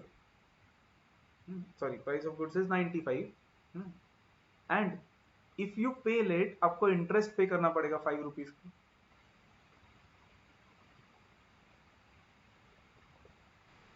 Is that correct? Actually वो डिस्काउंट है ही नहीं. कैन आई से this cash discount arises because of time value of money? Cash discount मतलब क्या? जल्दी पेमेंट किया तो कम लेंगे. क्यों कम लेंगे? क्योंकि because of time value of money. Is that correct? Fine. मतलब कैन आई से this cash discount is not actually discount, it is interest. सारे केसेस में बिकॉज कैश डिस्काउंट क्यों देता है अल्ताफ? क्योंकि जल्दी पेमेंट किया जाए. जल्दी पेमेंट क्यों चाहिए होता है? Because value of money decreases with time. So can I say discount, cash discount is not actually discount. It is interest, or a better word for interest is it is a finance cost in disguise. Actually वो एक finance cost है, मतलब interest है. Is it correct? अब मुझे बोलो, मतलब interest पे करना है या नहीं करना है वो हम पे डिपेंड करेगा कि हमने जल्दी पेमेंट किया तो 95 ही देना पड़ेगा, लेट पेमेंट किया तो 100 पे करना पड़ेगा. Can I set will depend on us whether we have to pay interest और नॉट. अग्रीड? ठीक है. मुझे बोलो, हु विल डिसाइड कि हमें इंटरेस्ट पे करना है या नहीं करना है? फाइनेंसिंग का कॉस्ट, मुझे बोलो कॉस्टिंग डिपार्टमेंट या कॉस्टिंग रिलेटेड लोग डिसाइड करेंगे या फाइनेंस रिलेटेड लोग डिसाइड करेंगे?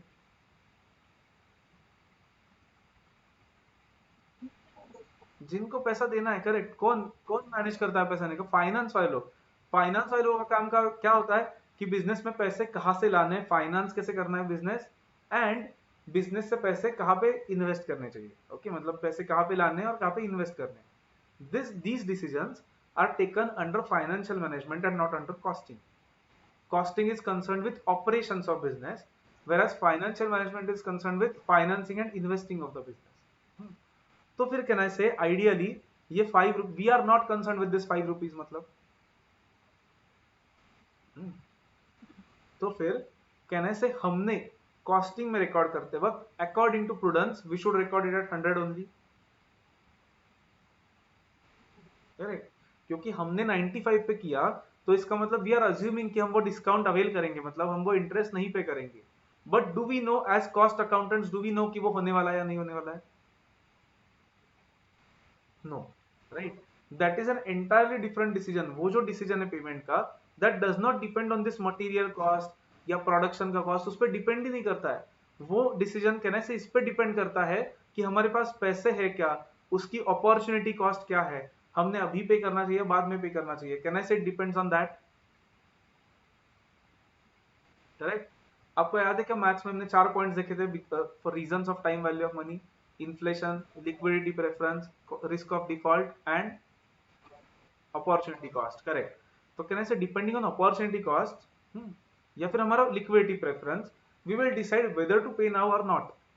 But that is not a decision which is taken under costing. That is why all the finance costs are ignored under costing. So under costing, we ignore cash discount and we do not deduct it. Okay, not deducted, not deducted. Q since treated as finance cost. Treated as finance cost.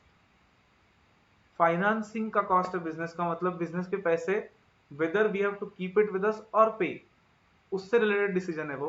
So it does not come under costing, that is why we don't record it. And obviously according to prudence हमने फिर 95 को नहीं करना चाहिए, 100 को करना चाहिए। अगर फिर 95 ही पे किए तो कहने से वो 5 रुपीज हमारा इनकम दिखेगा। फिर वो भी इनकम कॉस्टिंग में नहीं आएगा कहीं पे, वो इनकम भी आएगा नॉर्मल पी एंड एल में। कॉस्टिंग पी एंड एल ऐसा वर्ड हमने यूज किया था, उसमें नहीं आएगा वो कहीं पे। Fine, you can note it down.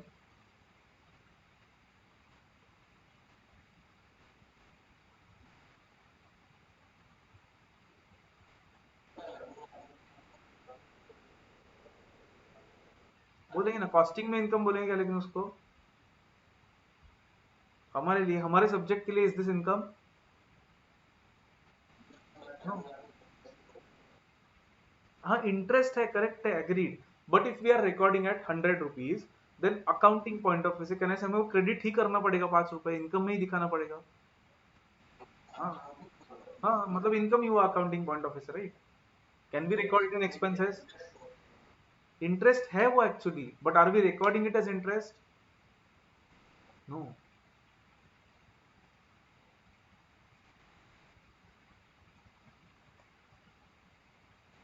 हाँ बोलो।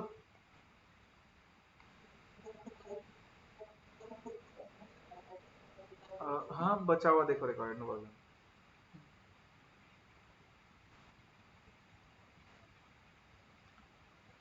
Tell me something.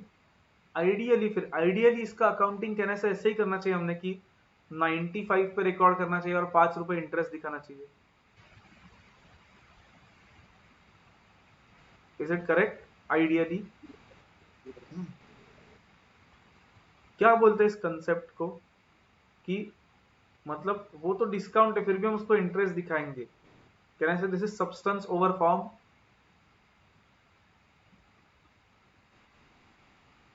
याद है ना सब्सटेंस ओवर फॉर्म? कि उसका फॉर्म क्या है, मतलब legally it is cash discount, दिख तो रहा है कैश डिस्काउंट, बट कहने से in substance it is interest. तो आइडियली इंटरेस्ट कैसा रिकॉर्ड करना चाहिए, but it is not recorded like that because it is practically not possible to record it as interest, right? But आप आगे जाके सीखोगे, जब आप फाइनेंशियल इंस्ट्रूमेंट्स के स्टैंडर्ड्स वगैरह सीखोगे फाइनल में जाके, that some things not cash discount, but discount related to debentures वगैरह जो होते हैं, they are not treated as discount, they are treated as interest, क्योंकि वो इंटरेस्ट ही है, दे आर नॉट डिस्काउंट।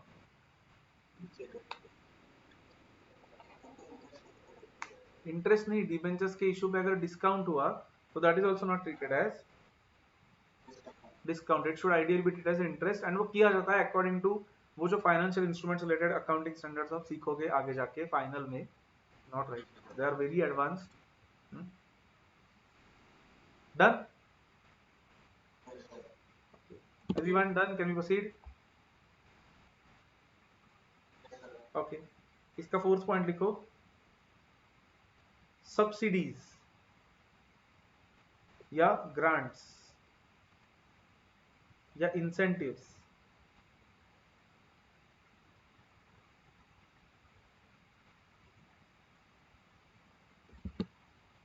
कौन देता है subsidies, grants, incentives? Generally government, right?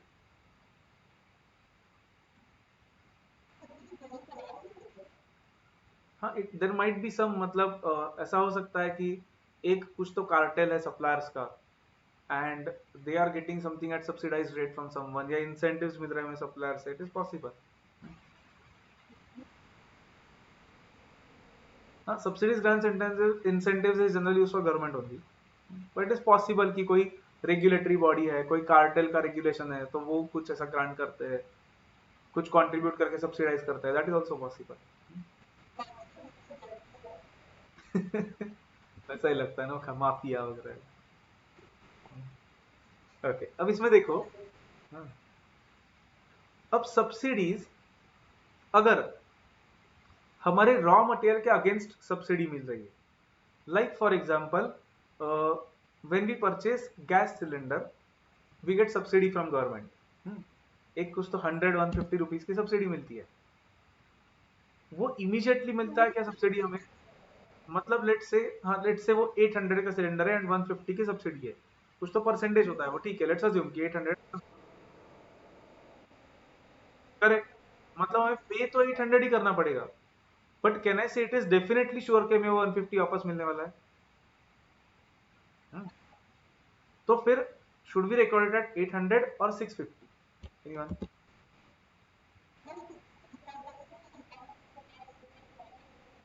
Okay, but तुम्हें क्या लगता है, मटेरियल अगर अगर हमारे लिए अज्यूम करते हैं, अगर हमारे लिए वो रॉ मटेरियल होता सपोज, तो हम 650 पे रिकॉर्ड करते या 800 पे रिकॉर्ड करते?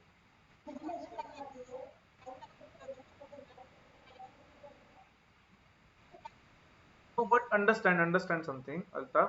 कॉस्टिंग में this treatment will not be that good कि आप पहले 800 पे कर रहे हो एंड फिर उसको रिवर्स कर रहे हो और 650 कर रहे हो, बिकॉज देन आइडियली मतलब आप कॉस्ट ही चेंज कर रहे हो प्रोडक्ट का। तो कहने से ideally costing point of view से अगर हमें अच्छा कंट्रोल रखना है,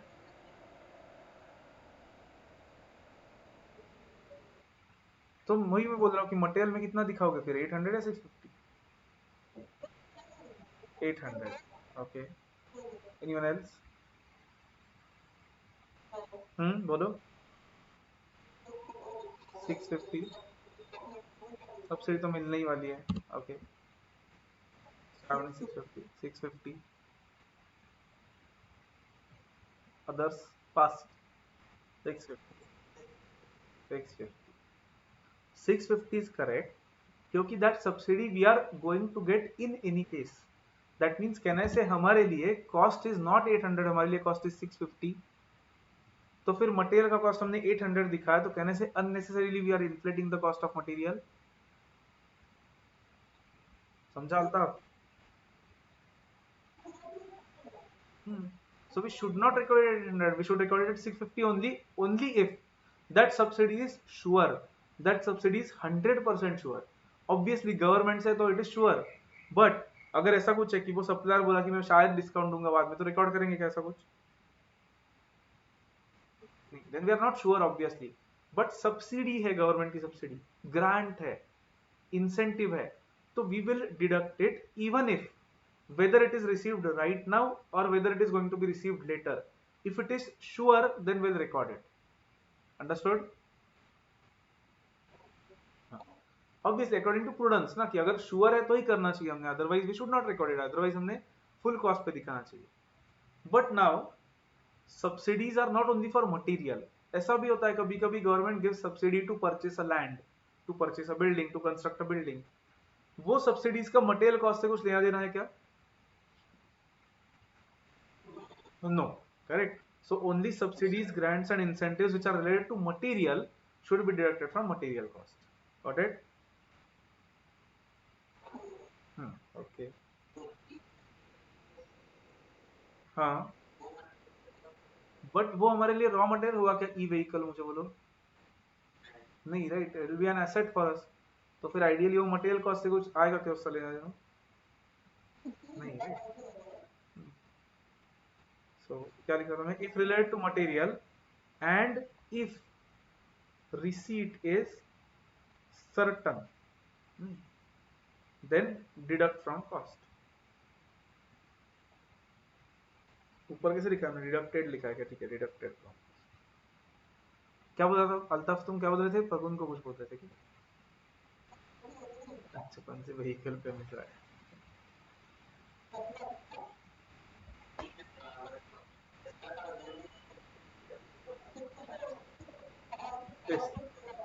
हाँ, टेस्ला पे अगर सब्सिडी देने लगे तो फिर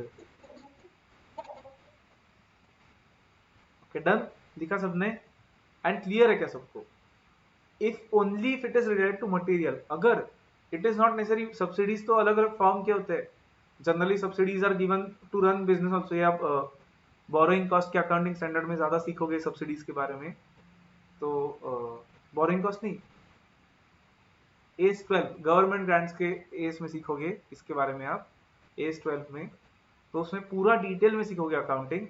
but here we are only concern with subsidy related to material. अगर मटेरियल के ऊपर कुछ सब्सिडी ग्रांट इंसेंटिव मिल रहा है तो ही हम यहाँ पे आएगा, otherwise it is not relevant to us anyway यहाँ पे। Any doubt up to this point? No, okay.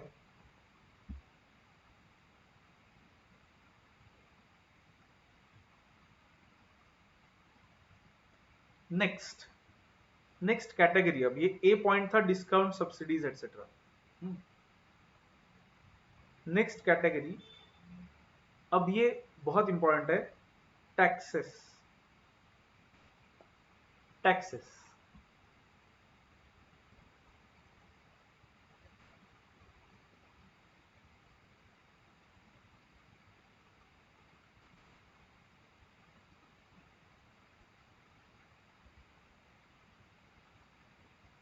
GST. Now next 20 to 25 minutes के लिए 100% कॉन्सेंट्रेशन चाहिए सबका। GST concentrate. अपने जीएसटी सीखा नहीं अब तक, बेसिक ही मतलब सीखा हुआ है, सीखा है क्या? सो कॉन्सेंट्रेट, हमें कंसेप्ट देखना है क्या होता है पहले। Let's say, let's say you purchase something, हमने कुछ परचेज किया जिसका बेसिक अमाउंट है 100 रुपीज एंड उस पर हमें जीएसटी लगा 18 रुपीज। तो टोटल कितना पे करना पड़ेगा सप्लायर को? मतलब करेक्ट 118, ये सप्लायर को हमने पे कर दिया टू सप्लायर, मतलब करना पड़ेगा, ठीक है। फिर हमने कुछ सेल्स भी किया उस पीरियड में। हमने सेल करते वक्त लेट से एक 200 का सेल कर दिया, 200 नहीं, थोड़ा अलग लेते हैं, 400 का सेल कर दिया। उस पर भी 18% से जीएसटी लगाना पड़ा हमें, तो कितना आएगा? 72 आएगा चेक।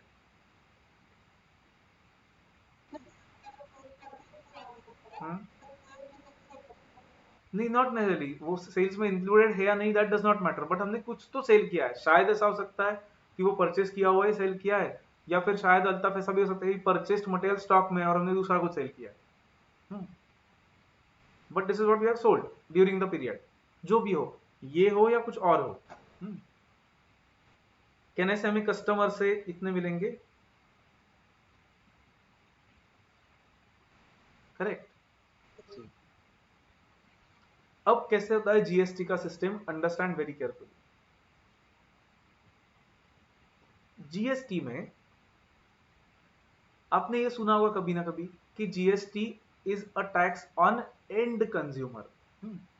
एंड कंज्यूमर मतलब जो एकदम एंड में वो प्रोडक्ट परचेस करता है, manufacturer to retail, wholesaler, wholesaler to retailer, retailer to customer, वो कस्टमर को वो टैक्स होता है जीएसटी एक्चुअली, बाकी किसी को भी नहीं होता है। मतलब actually this is not a tax for us. कैसे देखते हैं? हमने कस्टमर से कितना कलेक्ट किया है टैक्स? टैक्स कितना कलेक्ट किया है? 72। तो मुझे बोलो, मतलब ये हमारे पैसे है क्या 72? नहीं, राइट, क्या गवर्नमेंट क्या, करेक्ट। मतलब कहने से पेएबल टू गवर्नमेंट है, हमें 72 की पे करने पड़ेंगे क्योंकि हमने गवर्नमेंट के बिहाफ पे कलेक्ट किए। हमारा इनकम तो इतना ही है, 400, ठीक है। लेकिन हमने ऑलरेडी जीएसटी किसी और को पे कर दिया है, सप्लायर को। कितना पे किया है? 18। तो जब हमें ये 72 पे करना है गवर्नमेंट को, तब हमें उस 18 रुपीज का क्रेडिट मिलता है कि already paid to supplier, already paid to supplier. ये जो 18 रुपीज है, इसका हमें क्रेडिट अवेलेबल होता है। इसलिए हमें नेट पेएबल जो है गवर्नमेंट को कितना है अब 54 होगा ना, चेक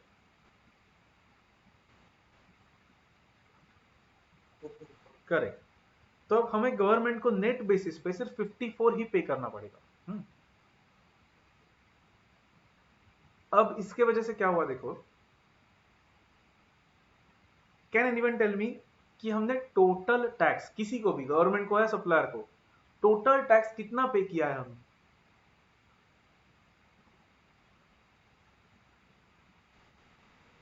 नो, गवर्नमेंट को सप्लायर को सबको मिला के टोटल टैक्स कितना पे किया है हमने?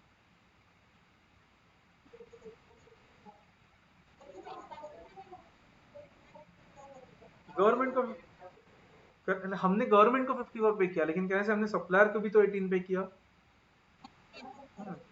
मतलब कहने से टोटल हमने 72 रुपीज टैक्स पे किया है जो हमने कलेक्ट किया था। मतलब कस्टमर से जो हमने टैक्स कलेक्ट किया उसको छोड़ के हमें एक भी रुपया एक्स्ट्रा पे करना पड़ रहा है क्या कहीं पे? तो then tell me, is this 18 our cost?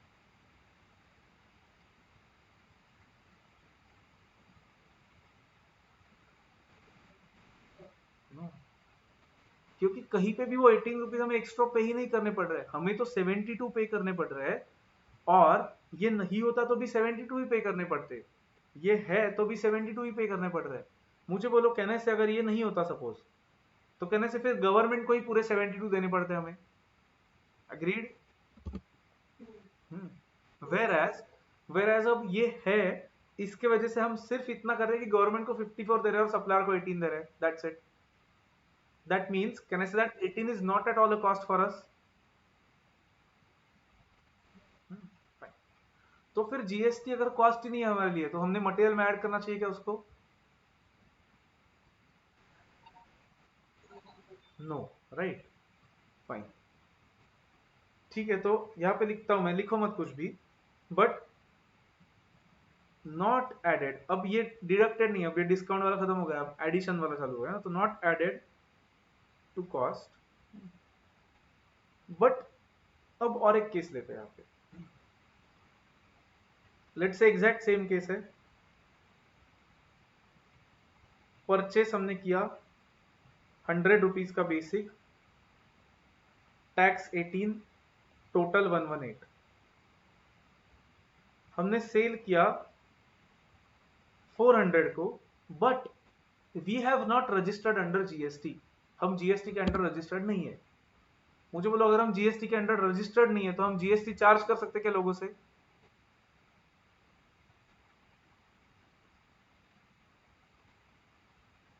अगर जीएसटी का रजिस्ट्रेशन ही नहीं है हमारा, तो हम लोगों से जीएसटी के अगेंस्ट पैसे ले पाएंगे क्या?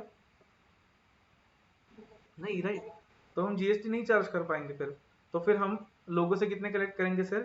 400 ही कलेक्ट करेंगे, करेक्ट। अब मुझे बोलो, हमें गवर्नमेंट को कुछ पे करना है क्या?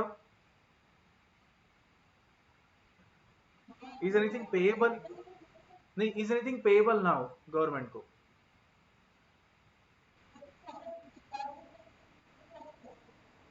नहीं, हम जीएसटी के अंडर रजिस्टर्ड ही नहीं, हमने कलेक्ट ही नहीं किया, तो फिर हमें गवर्नमेंट को पे करना पड़ेगा अगर कुछ हमने कलेक्ट ही नहीं किया तो। नहीं, राइट, लेट से फॉर एग्जांपल अल्ताफ, जैसे कि सपोज,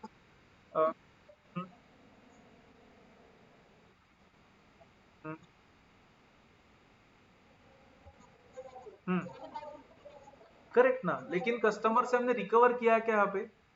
मतलब कस्टमर दे ना दे, दैट इज करेक्ट, कस्टमर ने दिया नहीं दिया हमें पे करना ही पड़ेगा, लेकिन मुझे बोलो, कस्टमर्स को चार्ज किया है क्या हमने यहाँ पे जीएसटी? नहीं।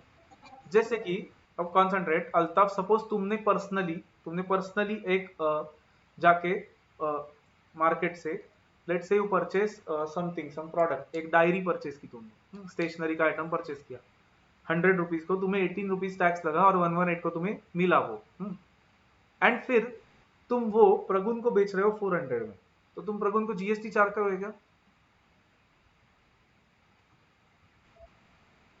Because, correct, because you are not registered under GST, right. तुम ऐसा है क्या कि तुम्हारा टर्नओवर इतना ज्यादा है कि तुम्हें जीएसटी के अंडर रजिस्टर करना पड़ रहा है? जीएसटी में कुछ लिमिट्स होते हैं स्पेसिफिक, करेक्ट। तो फिर क्या क्या? हाँ, प्रगुन को लूट रहे हो तुम, लेकिन तुम जीएसटी के अंडर रजिस्टर्ड नहीं हो। तो प्रगुन से तुम जीएसटी लेके गवर्नमेंट को दे सकते हो क्या? नहीं, राइट। करेक्ट, क्योंकि उनको पता ही नहीं चलेगा, तुम रजिस्टर्ड ही नहीं हो जीएसटी के अंडर। तो अब मुझे बोलो, क्योंकि जीएसटी के लिमिट होता है सर्टन, स्टेट वाइज कुछ अलग अलग होते हैं, तो अगर उससे ज्यादा है तो ही तुम्हें रजिस्टर करना पड़ता है, otherwise you don't need to register. तो अब मुझे बोलो, nothing is payable to government, but can I say Altaf has already paid 18 rupees to the government, इसके थ्रू, सप्लायर के थ्रू। अब आपको लगता है क्या कि अल्ताफ जीएसटी के अंडर रजिस्टर्ड नहीं है और 18 रुपीज उसने सप्लायर को पे किए, तो गवर्नमेंट उसको 18 रुपीज वापस देगा क्या? फिर वो नहीं देगा, because that is tax on him only. क्योंकि अब Altaf is the end consumer of those goods, क्योंकि वो खुद जीएसटी के अंडर रजिस्टर्ड ही नहीं है, तो इस ट्रीटेड एज एंड कंज्यूमर, उसको वो टैक्स लग रहा है। मतलब can I say credit of this 18 rupees is not available to Altaf, correct? अब क्रेडिट अवेलेबल नहीं है, तो अब कैन आई से रॉ मटेरियल का कॉस्ट उसके लिए 118 है, नॉट 100। तो हम ऐसा कर सकते हैं कि आप देखो कि not added to cost if credit is available, whereas added to cost if credit is not available। Clear है सबको? ये क्रेडिट अवेलेबल नहीं होगा, ऐसा कब हो सकता है? देखो, मतलब आप जीएसटी में रीजन सीखोगे, कहने से एक तो हो सकता है कि जीएसटी के अंडर रजिस्टर्ड ही नहीं है, नॉट रजिस्टर्ड अंडर जीएसटी।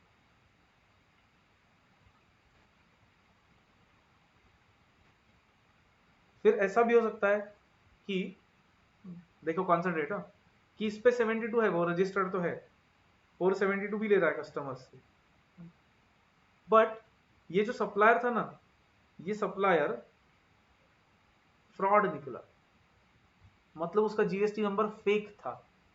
तो मुझे बोलो, फिर क्रेडिट मिलेगा क्या हमें उसका 18 रुपीज का? नहीं। तो मतलब invalid invoices,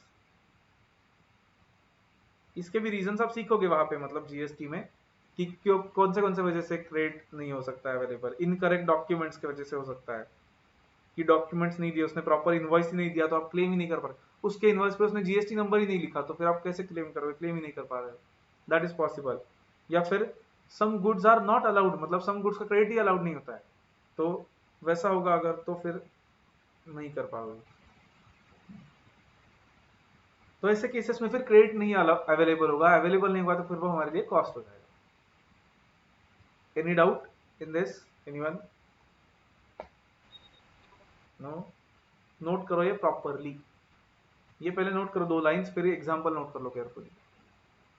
not added to cost if credit is available, added to cost if credit is not available. Question में कैसे देंगे वो देखेंगे कल जब क्वेश्चंस पे जाएंगे तब।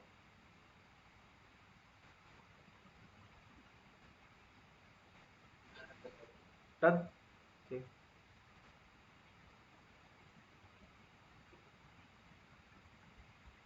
ये लिख लो, ये किसका एग्जांपल है? क्रेडिट इज अवेलेबल का एग्जांपल है ये,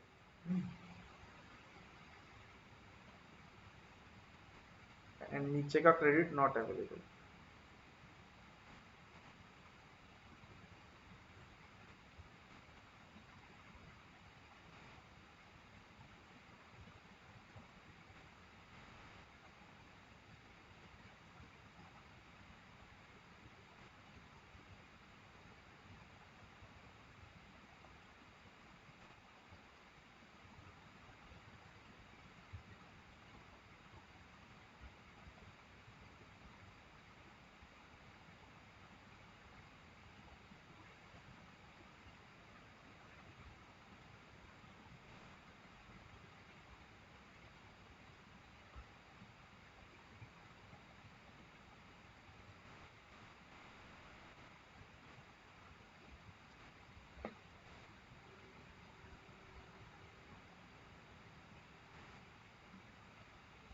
late me know when done, then I scroll down.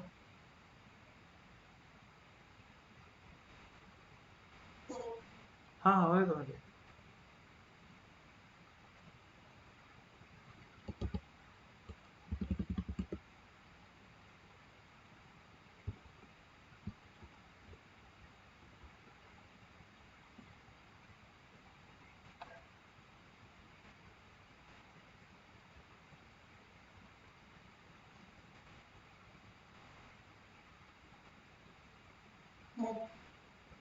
Done. अब ये फ्रॉड वगैरह वर्ड्स लिखे वो मत लिखो, वो लिखा था मैंने इसलिए कि एग्जांपल देते हो। ये भी जीएसटी यहाँ पे मत लिखो।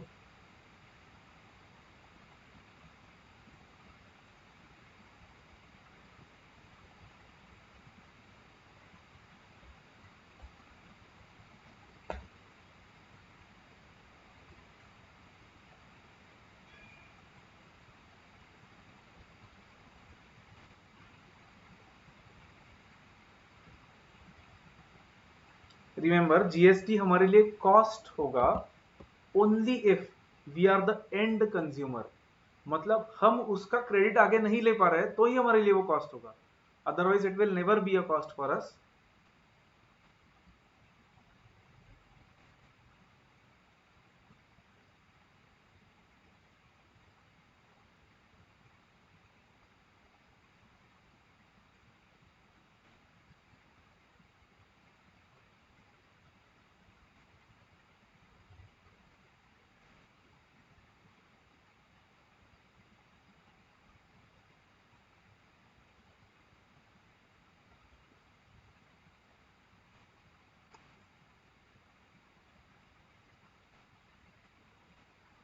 डन।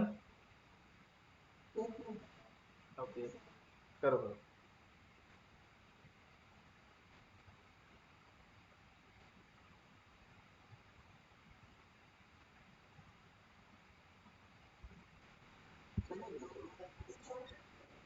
हाँ हाँ, बोल ना, बोलो क्या बन सकता है। कर सकता हूँ सेंड वैसे, लेकिन लिखो भी, मतलब लिखना कंपलसरी है, सेंड कर सकता हूँ मैं, हाँ। हाँ, नहीं चाहिए तो करता हूँ ना send, no problem. If you want I send the PDF. हाँ, श्रावणी क्या बोल रही थी, कुछ तो बोल रही थी शायद।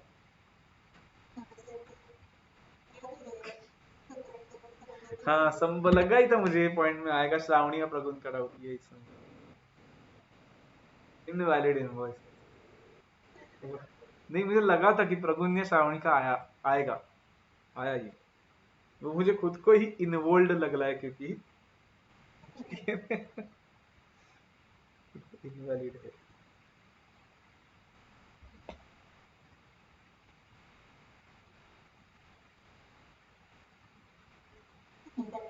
डन। ओके,